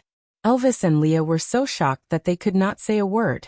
No matter if it was Gu Mingming's father abandoning his wife and daughter to marry someone else, or her mother abandoning her after remarrying, it was all unheard of and unimaginable. Clenching his fists tightly, Elvis could only feel the suffocation in his chest. He gritted his teeth and said, "You are a precious female, how can you?" The word abandoning was too heavy. Elvis could not use this word on Gu Mingming no matter what. Gu Mingming smiled bitterly and said, "In our world, females are not as precious as here. On the contrary, in many backward places, they would even throw their newborn daughters into the rubbish bin, or go to an illegal clinic to do a B-scan during pregnancy to induce labor after confirming the gender." Gu Mingming could feel Elvis's body trembling. It was an emotion that was struggling between anger and heartache. She knew that her man was grieving for her past. Raising her head and smiling, Gu Mingming said, "I am still considered good. At least my mother raised me until I was 14. I could earn some living expenses by performing in the small theater in the amusement park. During the winter and summer breaks, I would also work part-time at McDonald's to earn my tuition fees. After I was 18, life became better. When I was in university, I had a full scholarship and the accommodation and canteen in school were much cheaper than outside. So, the period in university was the most relaxing and satisfying period of my life. I originally wanted to learn how to fall in love or something in this most beautiful period of my life. Unfortunately, I did not even have the chance to confess before I transmigrated here." There were many words in Gu Mingming's words that Elvis and Leah could not understand, but they were very clear about one thing, that was, there was a deep sense of loneliness in Gu Mingming's eyes. This kind of loneliness was exactly what Elvis and Leah saw in each other's eyes when they first met. But at that time, besides loneliness, there was also hatred in their eyes. And in Gu Mingming's eyes, there was hope in that faint sense of loneliness. She gazed at Elvis with her clear eyes and smiled sweetly. I'm still very lucky to be able to come here and meet you. You've given me an unprecedentedly comfortable life and spiritual comfort. You've made me believe that my life is starting to change for the better. Xiao Meng. Elvis did not know what to say to comfort Gu Mengmeng. After deliberating for a long time, he only said, I love you. Gu Mengmeng replied with a smile. I love you too. As for Leah, he finally understood why Gu Mengmeng refused to forgive and accept him at this moment. In her opinion, he had abandoned her, right? No matter how many reasons he had, his actions did indeed constitute abandonment, right? Leah lowered his head and pressed on his chest tightly.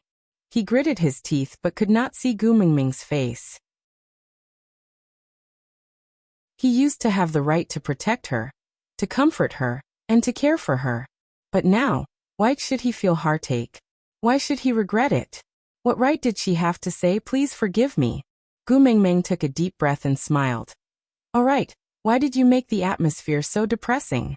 If all the hardships I suffered in the first half of my life were to accumulate good luck in exchange for an opportunity to meet you, I think it's quite worth it. Out of topic. Tragic life is different. Everyone has their own difficult but clenched teeth to persist in the past. We do not have the right to refuse the suffering that God gives us, but we have the right to choose how to face it. Babies, remember, the harder it is, the more you must smile.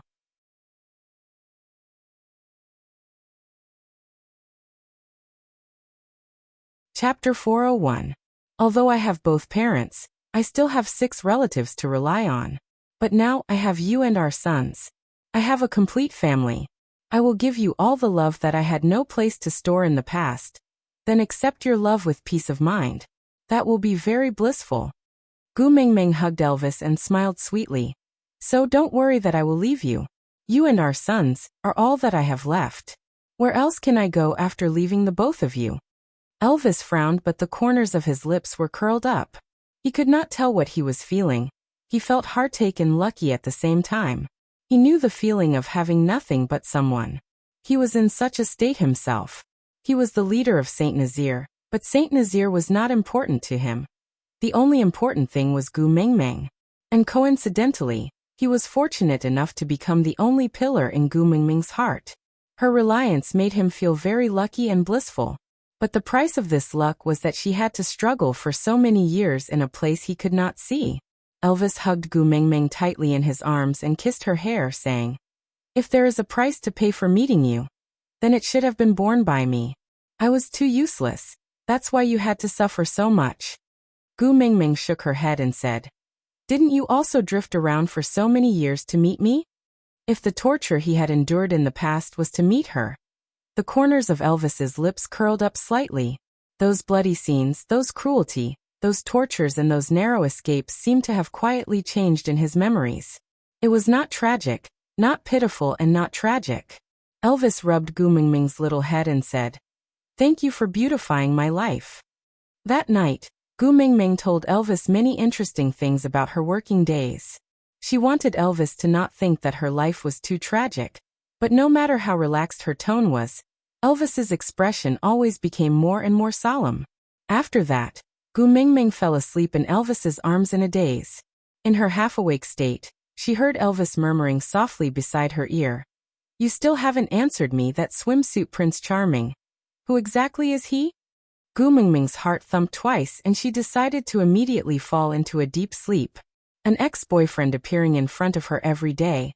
A made-up Eugene appearing every now and then. If this swimsuit Prince Charming was added into the mix, life was really rich. The next morning, when Gu Mengmeng stretched herself and sat up, she felt that the atmosphere in the house was not quite right.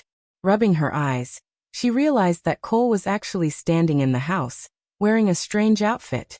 It was made of animal skin, but the style looked like the attire worn by ancient priests. It was a cheap imitation. Elvis's face darkened as he stood in front of Cole, facing off against him. Cole was very similar to Leah in some aspects. He always had a humble but distant smile on his face. He just smiled at Elvis.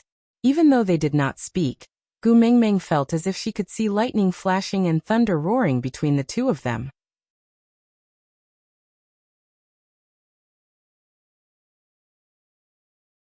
Chapter 402.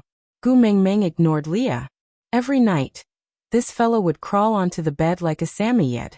She used all kinds of methods to reject and defend herself, but no matter what she did before she slept, this fellow would still be on her bed when she woke up. Getting used to it was a very scary thing, because Gu Mengmeng would no longer be shocked by Li's appearance on her bed. Directly ignoring this fellow, Gu Mengmeng jumped down from the bed and walked to Elvis's side. She looked at Cole and then at Elvis, asking softly, "Hubby, what's wrong?" "Great messenger, good morning." Cole bowed respectfully to Gu Mengmeng, then said, "Today is the beast deity sacrificial ceremony, to thank the beast deity for blessing the females to survive the harsh winter, and to pray for more cubs to be born this year. In the past years it was always hosted by me, but since the great messenger has returned this year, you should naturally be the one hosting it. So, I am here to invite you over." The corners of Gu Mengmeng's mouth twitched, recalling how Leah stood on the wooden platform and danced the Great Spirit during her coming-of-age ceremony. She laughed awkwardly and said, "Then I am not familiar with this business. Since you are used to it, you should do it." Cole seemed to be a little surprised. Immediately kneeling down on one knee, he said sincerely, "I dare not overstep my boundaries." Leah stood up from the bed, wagging his tail, and hung onto Elvis's shoulder like a boneless person, his large tail circling around Gu Mengmeng's waist. His voice was still lazy and slightly hoarse. He said, "Hosting the beast deity sacrificial ceremony is a symbol of status. Only the most authoritative person has the right to do so. Since you are here, it will definitely not be his turn. Mengmeng." As Leah said, he tightened his tail around Gu Mengmeng's waist and pulled her closer to him. His slender fingers hooked Gu Mengmeng's chin and his long and affectionate eyes shone with a gentle light. His dark red lips parted slightly and he said, "I also want to see how you look like in the priest robe. You must be so beautiful." Gu Mengmeng's eyes were filled with tenderness. Gu Mengmeng rolled her eyes and slapped Li's hand away. She took a step back into Elvis's arms and said, "But I don't know how to dance the great sorcerer." Cole took a step forward and took out a piece of beast skin. He handed it to Gu Mengmeng with both hands and said, "This is another esoterica that Sauter worships. It is said to be related to the sacrifice ceremony. Please have a look, Lord Emissary." Gu Mengmeng was traumatized by the word esoteric. She thought to herself, could it be the hand-copied version of 300 poems of the Tang dynasty? But it was not a good idea for Cole to continue acting like this, so Gu Mengmeng took it over suspiciously. When she opened it to take a look, she almost choked on her own saliva. 2 lines of words were embroidered on the animal skin with some unknown thread. Sacrificial dance. Small apple, slowed down 16 times. The words recited by the priest were the lyrics of the English version of Little Apple. Gu Mengmeng suddenly laughed. She shook the piece of beast skin and turned to look at Cole, then at Leah. She thought to herself, "Did you know that the previous messenger of the beast deity, whom you all respected as a god, was actually a clown who knew how to dance in the square? How did this fellow manage to trick the entire world into becoming lame? It had been 1,000 years and they still couldn't find a bicycle? Lord Emissary, is there a problem?" Cole felt that Gu Mengmeng's gaze was not right, so he asked.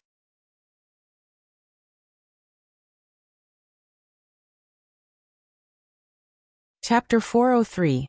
Cole nodded and slowly closed his eyes. He opened his arms slightly to his sides and lifted his chin slightly, giving off a holy vibe. Love plant ah. It's so perfect that it's like a father and a wife. Gu Mengmeng could not help but burst out laughing. Did I plan to find out about the fruit? Cole widened his eyes and looked at Gu Mengmeng in disbelief. His agitation was beyond words. He believed that Gu Mengmeng must have understood the contents of the sacrificial chant from the beast skin left behind by the previous messenger of the beast deity. He had once doubted that it was possible for such a small piece of beast skin to completely record the sacrificial chant with only such short symbols on it. But now he understood that the wisdom of the beast deity was limitless, and it was not something he could guess. However, Cole would never know that the reason why Gu Mengmeng knew about such an unconventional English version of Little Apple was because on the first weekend of school, a few girls from her dormitory had gone to the KTV to sing and bond. At the start, all of them acted like virtuous ladies, But after 2 bottles of beer, all of them became more and more uncontrollable, acting all kinds of silly acts one after another. In the end, someone led them to sing the English version of Little Apple for the whole night at the KTV. Because of that, the few girls formed a firm revolutionary friendship. They even made a pact that whoever broke the dormitory rules would have to sing the English version of Little Apple 3 times in the field. Gu Mingming did not do her duty properly because she went to work, so she had to sing at least 1 round in the field every week.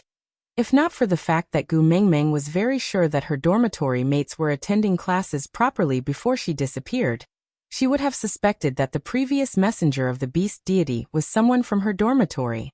Gu Mingming nodded and said, "All right, I got it. Isn't it just a sacrificial ceremony? I'll be there in a while. You can go back first, all right?" Cole looked at Elvis, who had been silent the whole time with a black face. He maintained his usual smile and nodded. Then he looked at Gu Mingming and said, "Then, I will wait for the great messenger by the side of the deity altar." Gu Mingming waved her hands, indicating that she understood. After Cole left, Gu Mingming looked at Elvis and asked, "Hubby, why do you look so unhappy? Did something happen? Did Cole offend you?" Elvis hugged Gu Mingming in his arms and did not let go for a long time. After a while he said with a deep voice, "If you like foxes, can't you accept Leah?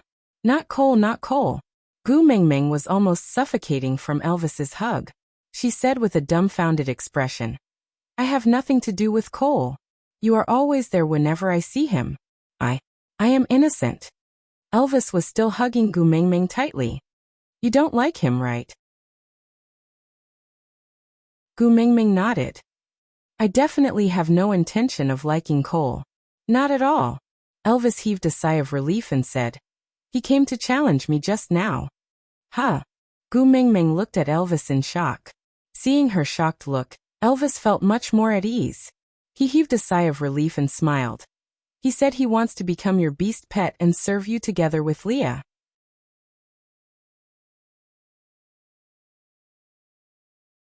Chapter 404. You said before that I am not allowed to duel with any males that are not acknowledged by you, so I rejected him. Elvis squinted his eyes and smiled. "Moreover, I feel that I can serve you well." Gu Mingming nodded her head vigorously and said, Yes, I am already dying to have you. I definitely do not have any thoughts of letting a wolf into my house, or having an affair." Elvis carried Gu Mingming horizontally and placed her back on the bed. He tidied her clothes and said, "If there comes a day when I can't satisfy you anymore, I don't have any opinion on how many partners you want to get or how many beast pets you want to get. But it definitely cannot be Cole." Gu Mingming recalled Elvis's energetic and domineering attitude every time, and shuddered all over. She shook her head and said, "That day will probably not come, don't worry blindly." Elvis seemed to have seen through Gu Mingming's thoughts and his lips curled upwards unknowingly. He nodded with pride and said, "Anyway, that Cole's intentions are not pure. You should stay away from him." Gu Mingming nodded. Gu Mingming said, "Why do you say that? Just because he wants to be my beast pet? Oriton even said he wants to be my guardian beast. Didn't you say that his intentions are not pure?" Elvis stopped what he was doing and looked at Gu Mingming with a serious and stern expression. He said, "Cole's level is higher than mine. He is at least at the peak of 4th level, or is already a 5th level orc." Gu Mingming blinked her eyes and said, "Are you afraid that you can't beat him?" Elvis hesitated for a moment and nodded. He said, "To be able to break through the 3rd level boundary, it means that he has already made it before. But he said he wants to be your beast pet. This is very strange. I am worried that what if he was instigated by his female to harm you? I might not be able to beat him." Gu Mingming reflected for a while with a dazed expression before remembering the fixed pattern of mating to break through to the 3rd level. For people living in the modern world, it was really easy to forget that there was such a thing as leveling up. Gu Mingming asked timidly, "That if it's 5th level, is it very powerful?" Elvis nodded and said, "5th level is already the highest level an orc can reach. In the entire beast world, there should not be more than 100 who can reach this level. Any higher and it would be the Beast King. In the entire beast world, there is only one snake beast of unknown origin that has reached this level. So if Cole has ulterior motives, even if Leah and I work together, we might not be able to protect you from his sharp claws. Gu Mingming raised her eyebrows and said, Cole is actually a demon king? Damn, we are going to fight the boss soon? I am not even prepared. Leah wagged his tail and said, Don't worry, he won't dare to be rash. Gu Mingming turned around and asked Leah, This half-deity, what do you mean by that? Just by looking at her expression, Leah could tell that half-deity was definitely not a good word and was most likely mocking him. However, he did not mind and just flipped onto the bed. He knelt behind Gu Mingming and started combing her hair. As he deftly combed her hair with his fingers, he replied, Didn't you see that Cole's eyes almost popped out when you recited that sacrificial chant just now? Gu Mingming nodded and said, He did look rather shocked, but it was not as exaggerated as you made it out to be.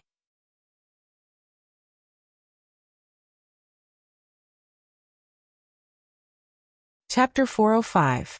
Gu Mingming thought for a while. It seemed that Leah also rarely had any expressions, especially in front of outsiders. He would always fake a smile that looked refined and courteous, but in reality, he was very unapproachable. When he was with her, Leah would have more expressions, but it was also rare for him to show too much emotion. Most of them were low and subtle, the kind that would be overlooked if one did not pay attention. Regardless of whether he was sad or happy, he would always express it with a smile.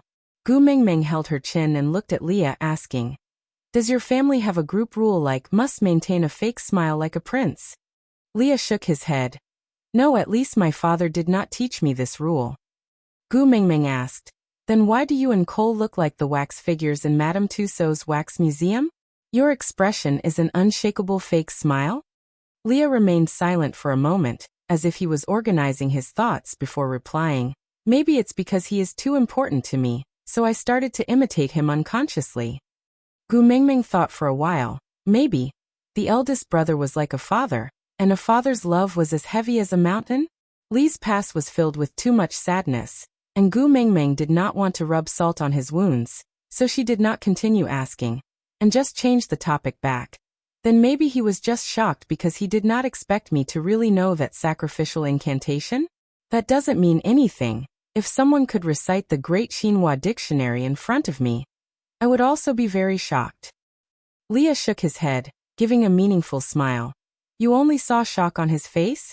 Gu Mingming nodded, recalling carefully. She really only saw some shocked expressions.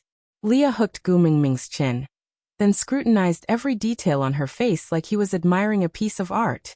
He suddenly smiled and said, It's no wonder, after all. Not everyone understands him like I do. Leah used his fingertip to stroke Gu Mingming's little face, then said in a seductive tone, Do you want to know why he challenged Elvis to become your beast pet when he clearly has his own female? Gu Mingming nodded, indicating that she wanted to know. Li's hand glided from Gu Mingming's shoulder to her arm, stopping at the outside of her upper arm to draw circles gently. Do you want to know what he will do during the offering ceremony? Gu Mingming thought for a while. Although she knew how to dance Little Apple and recite the English lyrics, she really could not predict what kind of tricks the previous clown would come up with. Since this sacrifice was held every year, Leah must know some details. It would be good to rehearse in advance to avoid embarrassing himself. So Gu Mingming nodded again. Li's hand continued to move downwards, brushing past her elbow and down her arm. He gently grabbed her wrist and continued to ask, Cole has always been someone who will not give up until he reaches his goal. Elvis rejected his challenge. He will definitely have a backup plan. Do you want to know how he will deal with Elvis? Gu Mingming did not even think before nodding her head heavily. Li's hand continued to move downwards, finally intertwining with Gu Mingming's fingers, forming a tightly intertwined position. Leaning his upper body forward slightly, Li's face stopped at the tip of Gu Mingming's nose. He said in an ambiguous tone, Call me Daddy Leah and I will tell you. Aside from the topic, that, if I say I did not stutter on purpose, would anyone believe me? I swear to the heavens, I really did not do it on purpose. I guess, how many people would have shouted on behalf of Gu Mingming? Daddy Leah.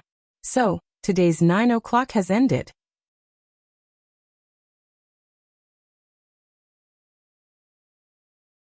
Chapter 406.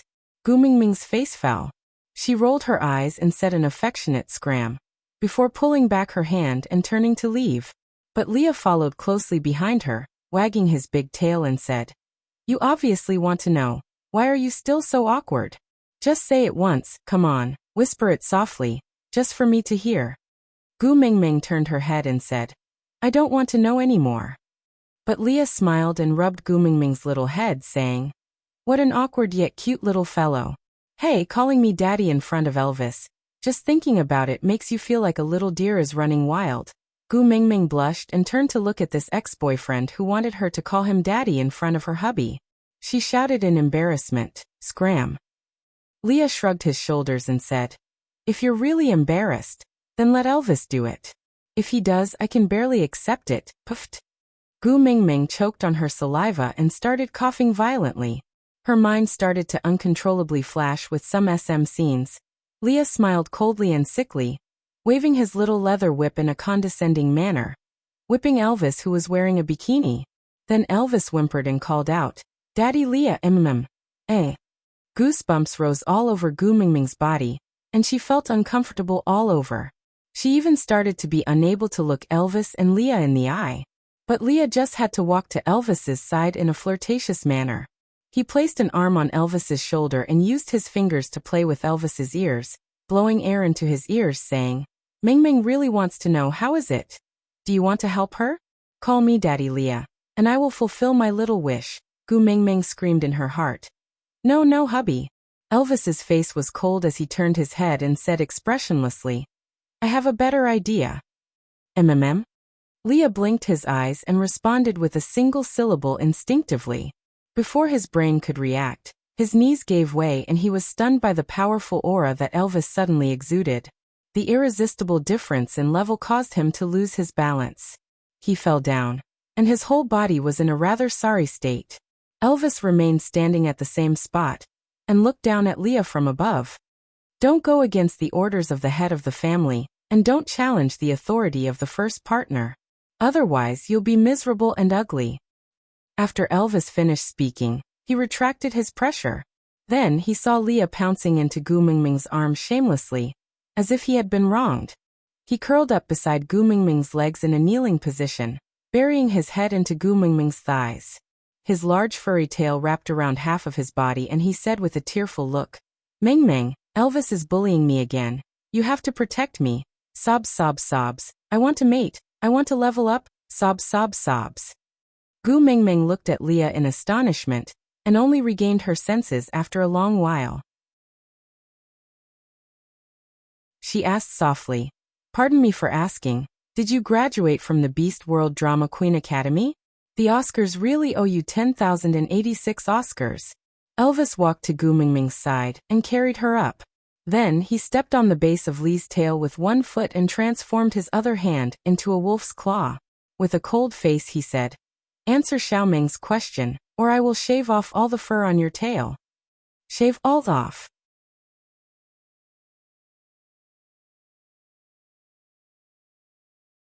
Chapter 407. Leah looked up at Gu Mingming pitifully. With his tail being stepped on by Elvis, he decided not to get up anymore. He leaned over the side of the bed, and strangely felt like a drunken concubine. "All right, you are the first partner." Leah stretched out his arm lazily, then supported his head with his hand and said slowly, "Guess, how many sons does my mother have?" Gu Mingming did not understand what Leah meant, but since Leah was the ninth highness, it would definitely not be less than 9.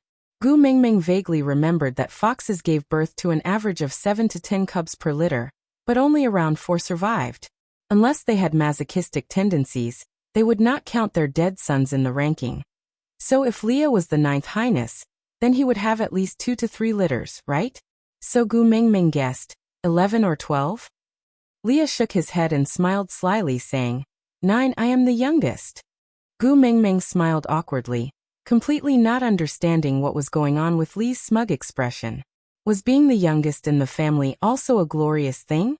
This only proved that you ran slower than the other brothers when you were a tadpole. Elvis saw that Leah started to answer Gu Mingming's doubts, so he released his leg. Lee's tail was freed and he swayed it lazily.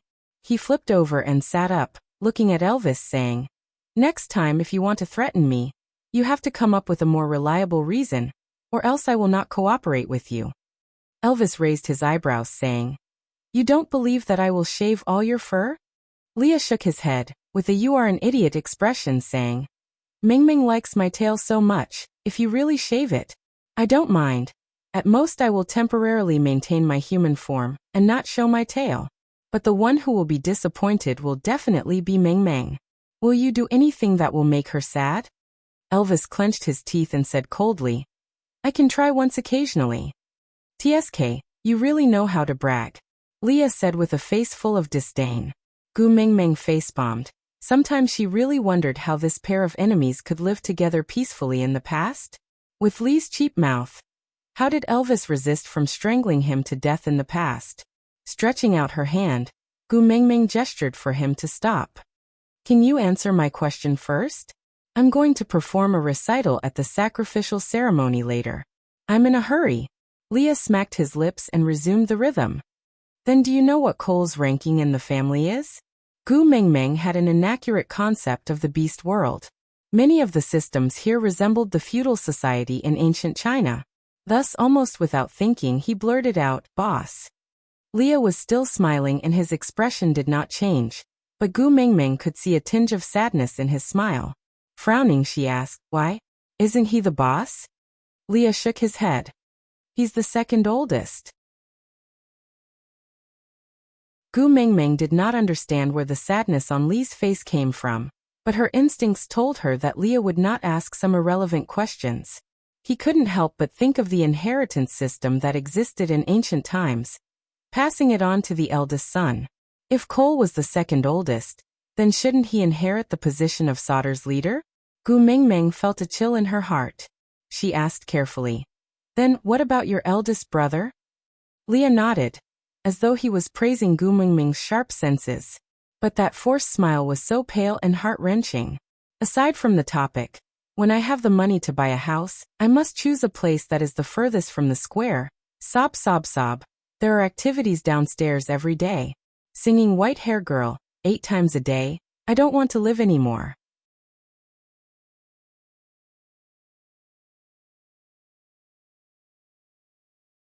Chapter 408. He died from the backlash of the mating contract. Leah said calmly, but Gu Mingming could see the raging waves in his long and narrow eyes. "Did you have a good relationship with your big brother?" Gu Mingming asked. Leah thought for a moment, then shook his head and said, "I don't think we had a good relationship, but we were taught since young to be a pair of brothers who could complement each other, so we spent more time together." Gu Mingming did not understand. There were a total of 9 brothers. Why did the eldest and youngest have to be good brothers? Leah continued, "The eldest inherited the position of the leader, while the youngest inherited the position of the witch doctor. The arrival of the messenger of the beast deity was the right time, and being born in Sauter was the right place. As long as my big brother and I work well together to form the word human harmony, Sauter should be able to climb to the peak again, and regain its former glory." Gu Mingming frowned. This ideal situation might be in line with everyone's interests, but it would definitely hurt the darkness in some people's hearts.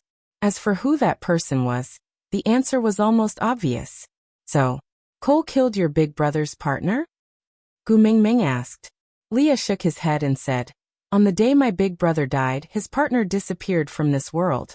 No one knew how she disappeared, and no one knew where she went after that. So there is no evidence pointing to Cole as the culprit, but..." Leah did not continue, and Gu Mingming also remained silent for a moment, before continuing Lee's words. "But because Cole is the one who has the biggest vested interest in this matter, so you suspect that he planned it?" Leah hesitated for a moment, but finally nodded his head and said, "You said before being too perfect in itself is a loophole." Gu Mingming vaguely remembered that she had said this before, but she had already forgotten why she said it. Just looking at Leah, Gu Mingming did not know what to do. To be honest, Cole did give off a feeling of alienation, but to say that he was so evil as to make use of his sister-in-law to kill his own brother, Gu Mingming felt that he was not that kind of person. Usually, one's face reflects one's heart, and those with evil intentions would always have some charm hanging on their faces. But Cole did not feel the slightest bit uncomfortable. Gu Mingming only knew bits and pieces of Li's past, so she could not judge how much of Li's memories were distorted due to hatred. She also did not want to make Leah sad by doubting him because of Cole. After deliberating for a long time, Gu Mingming sighed and said, "Maybe it's a misunderstanding?" Leah was not angry, but just smiled faintly and said, "Yeah, maybe it's a misunderstanding." Gu Mingming could clearly feel Li's sensitivity. His words, which seemed like he was agreeing with her, contained too much disappointment and indescribable sadness. "It's not that I don't believe you," Gu Mingming explained. "It's me at I and said." Gu King Gu said, "Mingming." I said, "Me," Gu Mingming I said. I said. It was I say, I.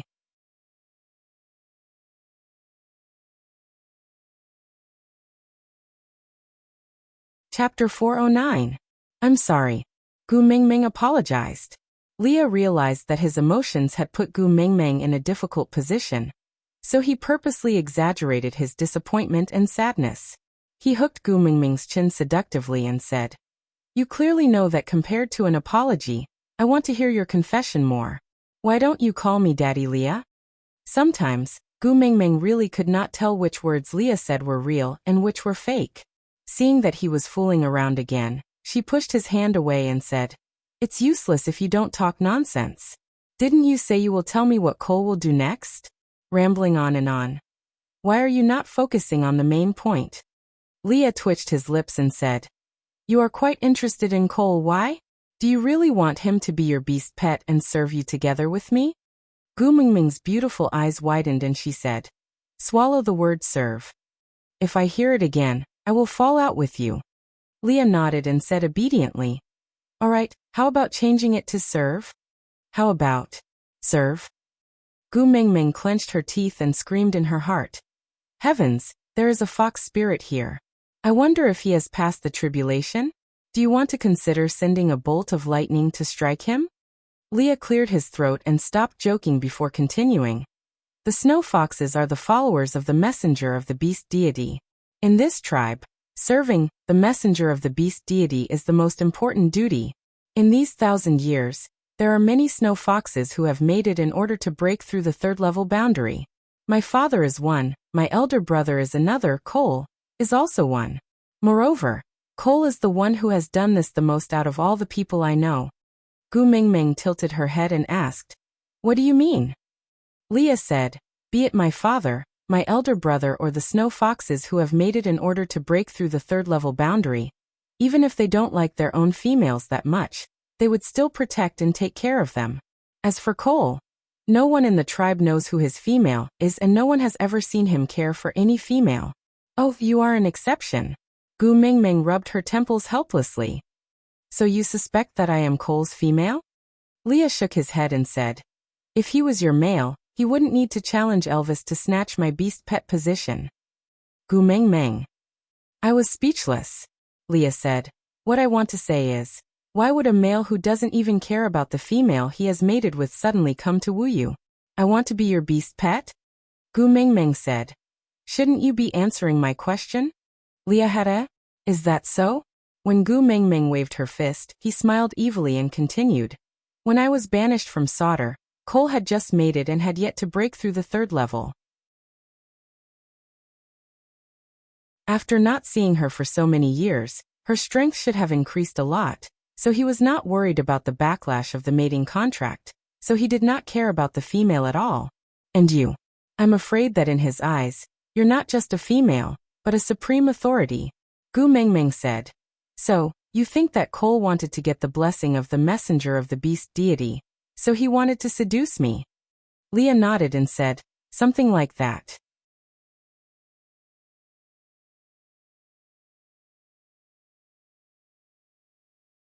Chapter 410.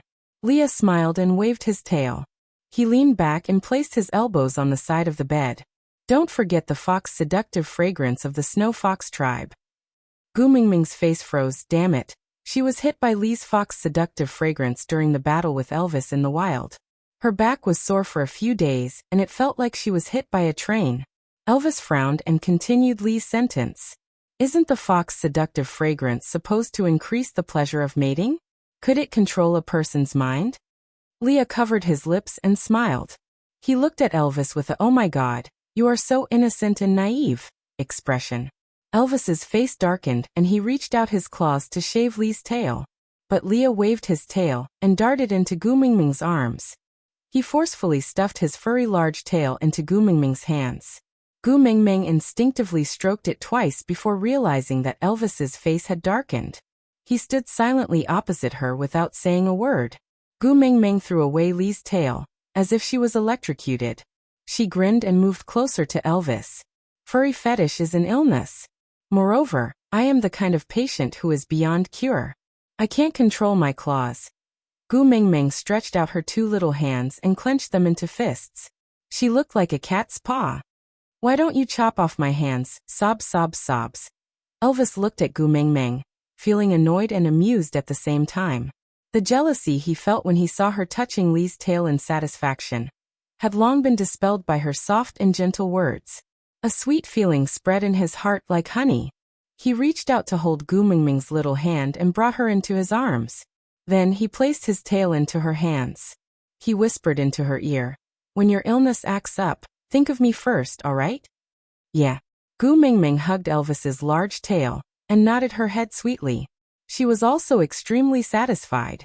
Leah looked at Elvis resentfully. "Where is your dignity as a wolf? How can you sell your body like others?" Elvis raised his brows. "Talking about dignity with my own female? Are you crazy or am I crazy?" Leah grumbled helplessly. "Even you have learned to fight for favor with me."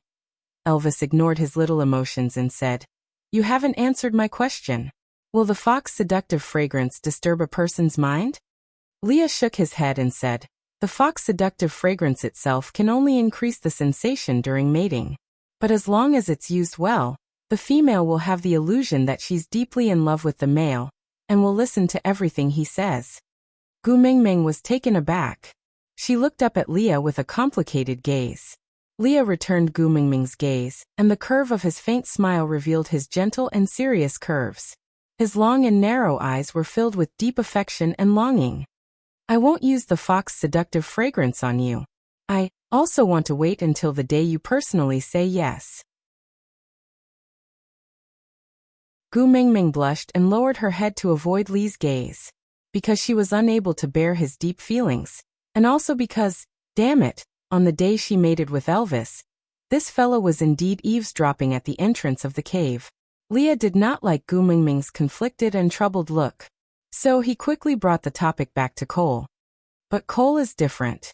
In order to obtain power, I'm afraid he will use the fox's seductive fragrance on you at all costs."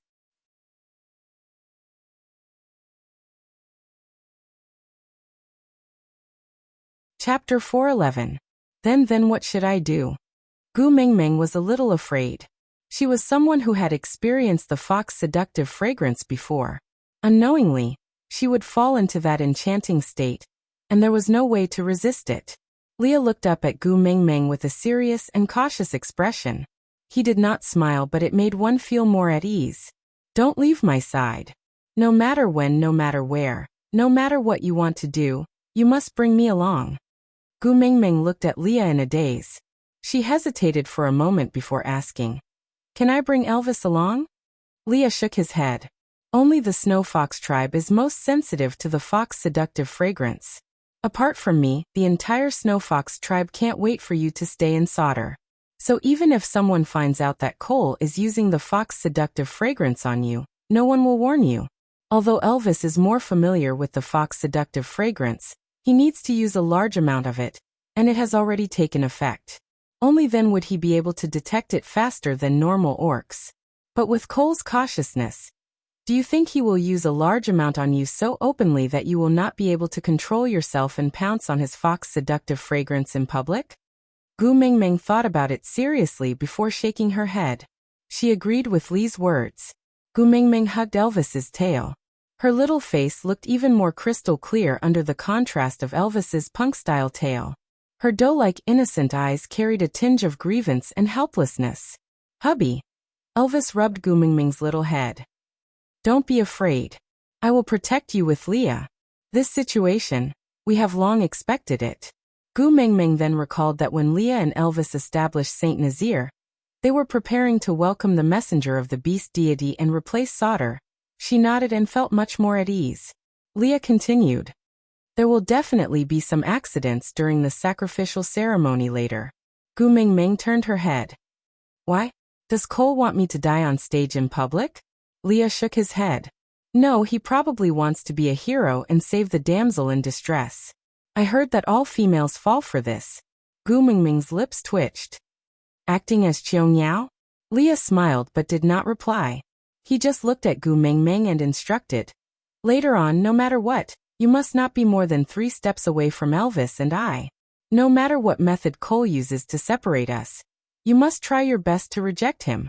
If you really can't reject, you can throw a tantrum. This is the exclusive right of females. Even if you are not the messenger of the beast deity, you can still use it.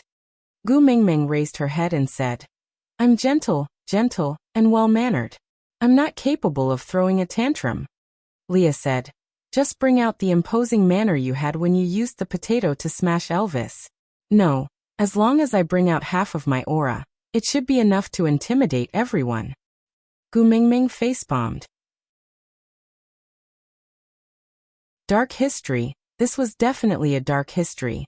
Taking a deep breath, Gu Mengmeng asked, anything else? Leah suddenly smiled and exchanged a look with Elvis. Leave the rest to us. Elvis nodded. Don't worry. Gu Mengmeng nodded and did not say another word. Meanwhile, Elvis tidied up Gu Mengmeng's clothes for the last time. Then, he carried her out of the little stone house. Leah followed behind Elvis. One was black and one was white, just like day and night. Meanwhile, Gu Mengmeng was the sun that shone brightly during the day and warmed the dark night.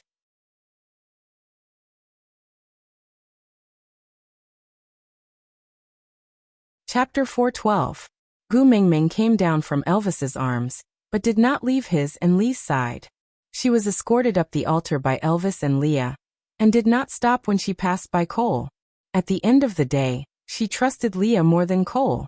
Standing on the altar, Elvis and Leah took a step back and maintained an arm's-length distance from Gu Mengmeng. No matter what happened, the two of them had absolute confidence that they could protect Gu Mengmeng before she got hurt.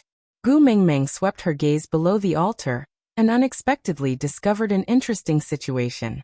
Everyone revealed their tails and ears, making it seem as if they were all half-orcs. Gu Mengmeng tilted her head to look at Leah, questioning him with her eyes. Leah, on the other hand, glanced at Cole below the stage. Gu Mengmeng followed Lee's gaze and indeed saw Cole swinging his fluffy and white big tail, with a pair of furry fox ears on top of his head. That appearance looked a little like Ba Wei. Although she did not know what exactly was going on, Gu Mengmeng did not dare to simply ask. After all, the males in the beast world had shockingly good hearing. No matter how softly she spoke, it would not escape their ears. Suppressing her curiosity, Gu Mengmeng took a deep breath. Then, following the amusing beast skin esoterica left behind by the previous messenger of the beast deity, she slowed down her speed by 16 times as she danced in the square, chanting as if she was reading the Bible. I planted, I'll have to eat the fruit. Bear with it. She could not laugh. Today is a good day. She felt like an idiot. Pluckfesters give you pulladount hemun for you. Damn it. She could not hold it in anymore. Gu Mengmeng's face turned red. The more she tried to hold back her laughter, the more she wanted to laugh. In the end, she could not hold it in any longer and laughed until she bent over on the stage, hammering the ground. The people below the stage were dumbfounded. Elvis and Leah on the stage were also at a loss. Elvis asked Leah with his eyes, "Did Cole use the fox seductive fragrance on her?" Leah shook his head and replied with his eyes, "The fox seductive fragrance does not have this type of effect." Cole was even more puzzled. He felt that the holy light had shone on his head just now. Why did Gu Mengmeng suddenly laugh like that? Gu Mengmeng's smile seemed to have silenced the entire world. By the time Gu Mengmeng was done laughing and came back to her senses, one could imagine how awkward the atmosphere was. It was like the national table tennis team participating in the Olympic Games. When you stood on the champion's podium to receive the award, the person giving the award had just hung the gold medal around your neck, and then you suddenly danced to 18 touches. It was being broadcasted live on TV all over the world. That was King embarrassing. Background music. The most frightening thing is the sudden silence in the air. Gu Mingming cleared her throat and stood up. Pretending to be calm, she said, "Then my dad is the beast deity, you all know that, huh?" Boom! There was an uproar below the stage. Even Cole was shocked, speechless.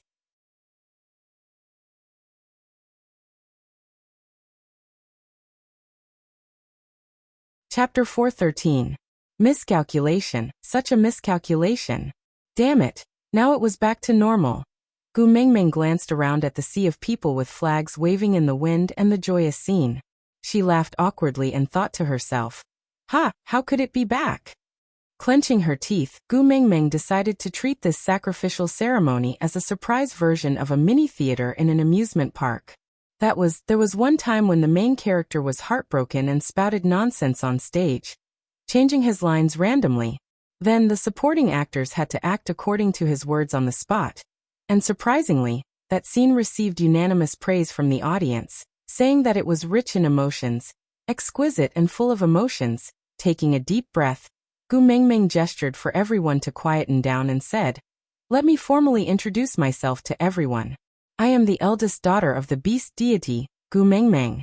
I am here on the orders of the beast deity to bring you light and hope, food and knowledge." Beast deity, beast deity, beast deity. The audience cheered and Gu Mingming unintentionally pushed the beast deity's majestic image to a new level. After all, in the beast world, being by the beast deity's side was bliss and safety. But the beast deity sent his own daughter here, just to let them live a better life. So touched. The beast deity was indeed a majestic, sacred and inviolable existence. Gu Mingming suddenly understood a little. No wonder the previous messenger of the beast deity could fool everyone with a little apple and 300 poems of the Tang dynasty. It was not that the previous messenger of the beast deity was too smart, but the people in the beast world were generally pure and kind, as if they had never been fooled before. Glancing at Cole, she realized that he was also looking at her with a face full of admiration and devotion. Gu Mingming thought to herself, did Leah overestimate Cole? How could he believe such nonsense? Gu Mingming straightened her back and continued, "I laughed just now because my beast father, the beast deity, responded to my prayers," he said. Gu Mingming purposely dragged out her words until everyone's eyes were fixed on her, holding their breaths and waiting for her next words. Gu Mingming then slowly said, "He will bless the beast world and protect the devout believers from misfortune."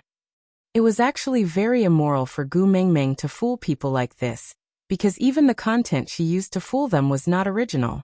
Yes, she copied the Yellow Turban Army's idea. If you turn misfortune into fortune, it means that the beast deity has blessed you. But if you die, it only proves that you are not pious enough. However, such a verbal trap caused the audience to cheer and jump with joy. The scene was even more exaggerated than when the female soldiers were unable to control their emotions and burst into tears when Fat Tai was inspecting the military camp. Gu Mingming maintained the smile of the Statue of Liberty and waved her hands. "Since the beast deity has already agreed to our request, then this sacrificial ceremony can end now. Let's all go and do what we need to do. Don't gather here. After all, the police will check your ID card for illegal gathering." The audience was stunned. They had probably never experienced such an efficient sacrificial ceremony before and couldn't get used to it for a while. It was just like the teacher who would say, "Come on, students, we'll be done with this question." One day, before the bell rang, the teacher had already picked up his books and walked out of the classroom. Happiness comes too suddenly. It's also very troublesome. Gu Mingming felt a little helpless as she looked at everyone staring at her in a daze.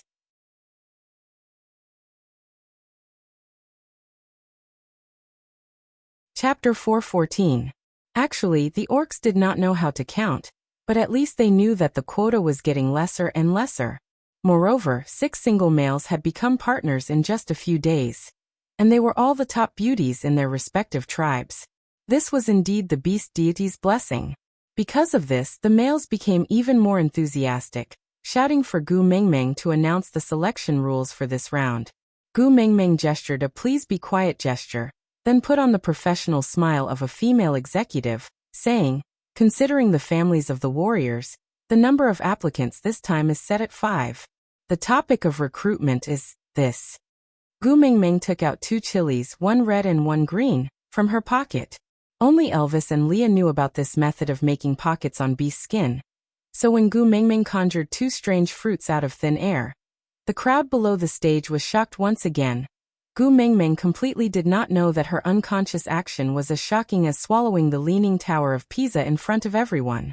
She just minded her own business and said, everyone look closely at this fruit. This is the beast deity's blessing. It is also limited to sunset.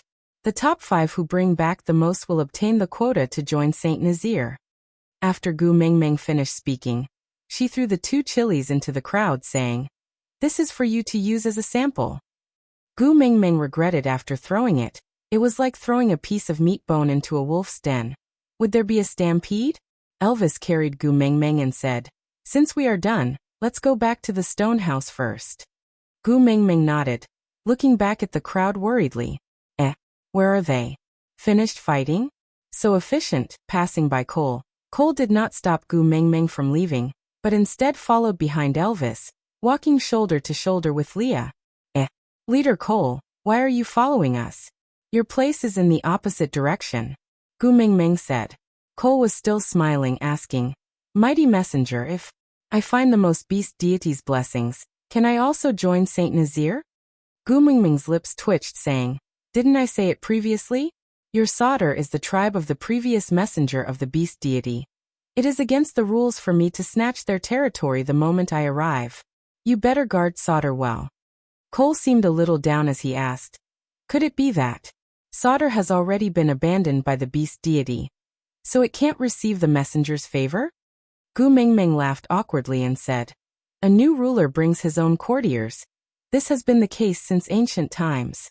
Everyone feels more at ease with their own people. I hope you understand. Cole's eyes were somewhat similar to Lee's, but they were not Lee's classical phoenix eyes. Instead, they were slightly bigger and shorter, looking less amorous and more radiant.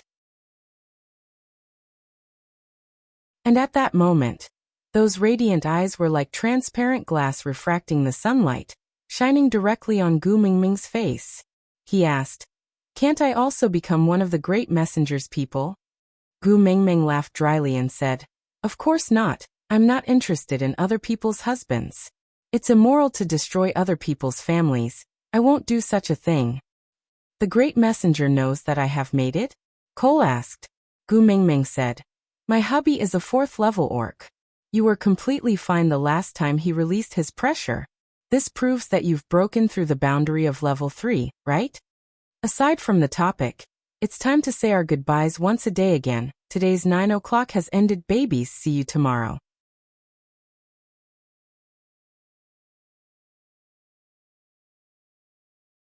Chapter 4:15. Cole lowered his head and rubbed his chin. So it was a mistake here.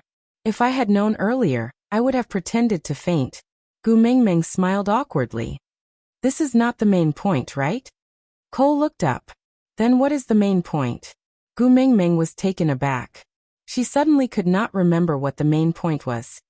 The main point is that you are already a mated male. Why don't you go home and play with your own female? Why do you keep following my Gu Mingming? Leah purposely stood in between Cole and Elvis. I heard that the great messenger likes your tail the most? Cole smiled at Leah. I heard that the great messenger likes your tail the most? Leah paused and asked, what is it? Cole asked. Then do you still want your tail? Leah sneered. This time you want to snatch my tail? Cole swayed his fluffy tail. You don't have to snatch it. I have it. Leah said in a tone of sudden realization. Oh, I forgot. You just like to see others in pain. Cole's gaze sharpened as he stared coldly at Leah. The smile on his face was still maintained, not even the slightest change in its arc. He said, when the day comes where you no longer need to rely on the great messenger's protection to return to Sauter, come and say this to me again. The current you still doesn't have that right. Gu Mingming patted Elvis's shoulder. She gestured for him to put her down. Elvis hesitated for a moment. Then he did as he was told. Gu Mingming walked to Leah. She opened her arms and gestured for a hug. Leah was stunned for a moment. He smiled gently and carried Gu Mingming. He buried his nose in her neck and enjoyed her hug. As for Cole, he was no longer important. Gu Mingming hugged Lee's neck back. She looked at Cole. The current Leah is no longer the ninth highness you can chase away. He is my family now. Please be more respectful when you speak. Or else, I don't mind abusing my authority as the messenger of the beast deity to destroy your solder. Cole did not expect Gu Mingming to stand up for Leah. He was slightly surprised. But his expression did not change. Placing his right hand on his left chest, Leah said respectfully and sincerely, "Yes, I will follow the great messenger's orders." Gu Mingming patted Lee's back lightly, then said to Cole, "If there's nothing else, Leader Cole, please return. Our family is going back to eat. We didn't prepare any food for you." Cole tilted his head and smiled. "It's all right, great messenger. I just need to watch you eat." Gu Mingming shook her head and returned a polite smile. "Didn't your mother tell you that it's rude to stare at others eating?" Cole shook his head honestly. Gu Mingming laughed coldly and said, "Then let me tell you now, it's very rude to stare at others while they are eating. You will be despised." Cole nodded his head in confusion. "Then I'll turn around when you're eating. I won't look." Gu Mingming twitched her lips. "But our family didn't prepare any air to serve you. Unless you start to stop breathing when you enter my house, it might not be convenient for our family to serve you." Leah tilted his head and leaned against Gu Mingming's neck. He looked at Cole through Gu Mingming's chin. He said coquettishly, "Mingming, I don't like foxes other than me and our family. Aside from the topic, yesterday, I saw a reader's little darling asking about Cole. I was very touched, little darling who likes to read the text seriously."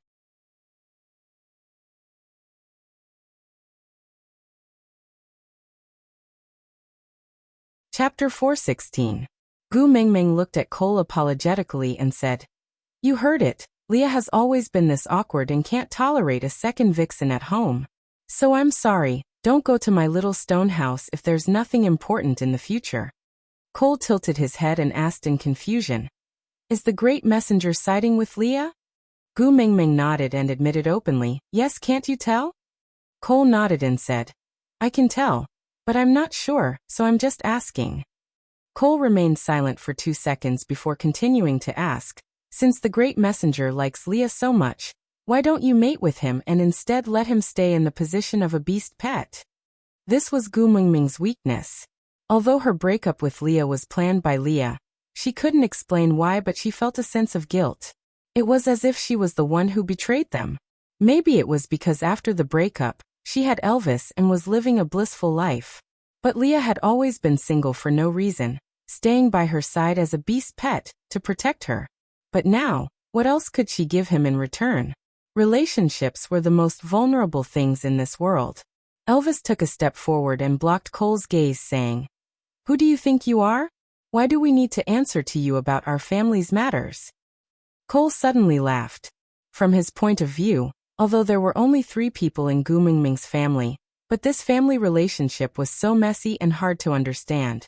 Beast pets were just playthings for females when they were excited.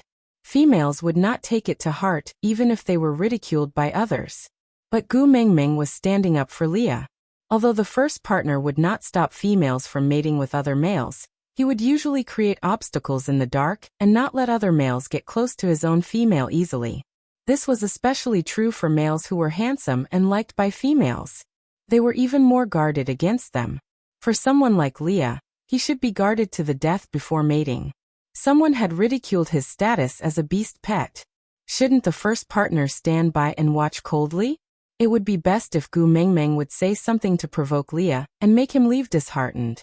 But this stupid wolf from Gu Mingming's family actually jumped out to help Leah? Elvis snorted coldly and ignored Cole's blank look. Just as he was about to turn around, Cole suddenly opened his mouth and said, "I can be considered as that fox's second brother. With such an identity, can I ask about it?" With a cold expression, Leah carried Gu Mingming and stood beside Elvis. He stood shoulder to shoulder with Gu Mingming, standing on either side of her. His long and narrow eyes were filled with coldness and composure. His voice was calm, without any anger or growl, just like a bowl of still water, without any ripples. He said, "I remember that day when Sauter banished me." Leader Cole said it himself. "From now on, Sauter will no longer have a ninth highness, and you will no longer have a brother like me." What? Now that he saw Meng Meng treating me well, he wanted to come back and claim kinship. "I'm sorry, in my family, there are only Meng Meng and Elvis. There's no so-called second brother." After Leah finished speaking, he turned around and left with Elvis without turning back to look at Cole. Gu Meng Meng could feel Lee's body trembling.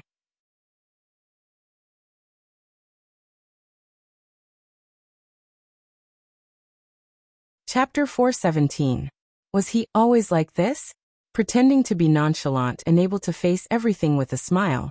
But in actual fact, Sauter was still a scar on his heart, right? How could it not hurt? "I'm sorry." Gu Meng Meng leaned on Lee's shoulder and wrapped her arms around his neck, whispering, "Let's settle the recruitment as soon as possible, then return to St. Nazaire. In the future, the beauty pageant will be held in St. Nazaire instead, and we will never come to Sauter again, all right?" Lee's body stiffened, and he raised his head with difficulty, caressing the back of Gu Meng Meng's head. His voice was like flowing water, with a tinge of pain as he said, "Being able to make you feel heartache for me once, the past is already worth it. Don't worry, I'm fine. I'm no longer the ninth highness that could be manipulated by others. Now, I also have something that I want to protect with my life." Gu Meng Meng did not say anything.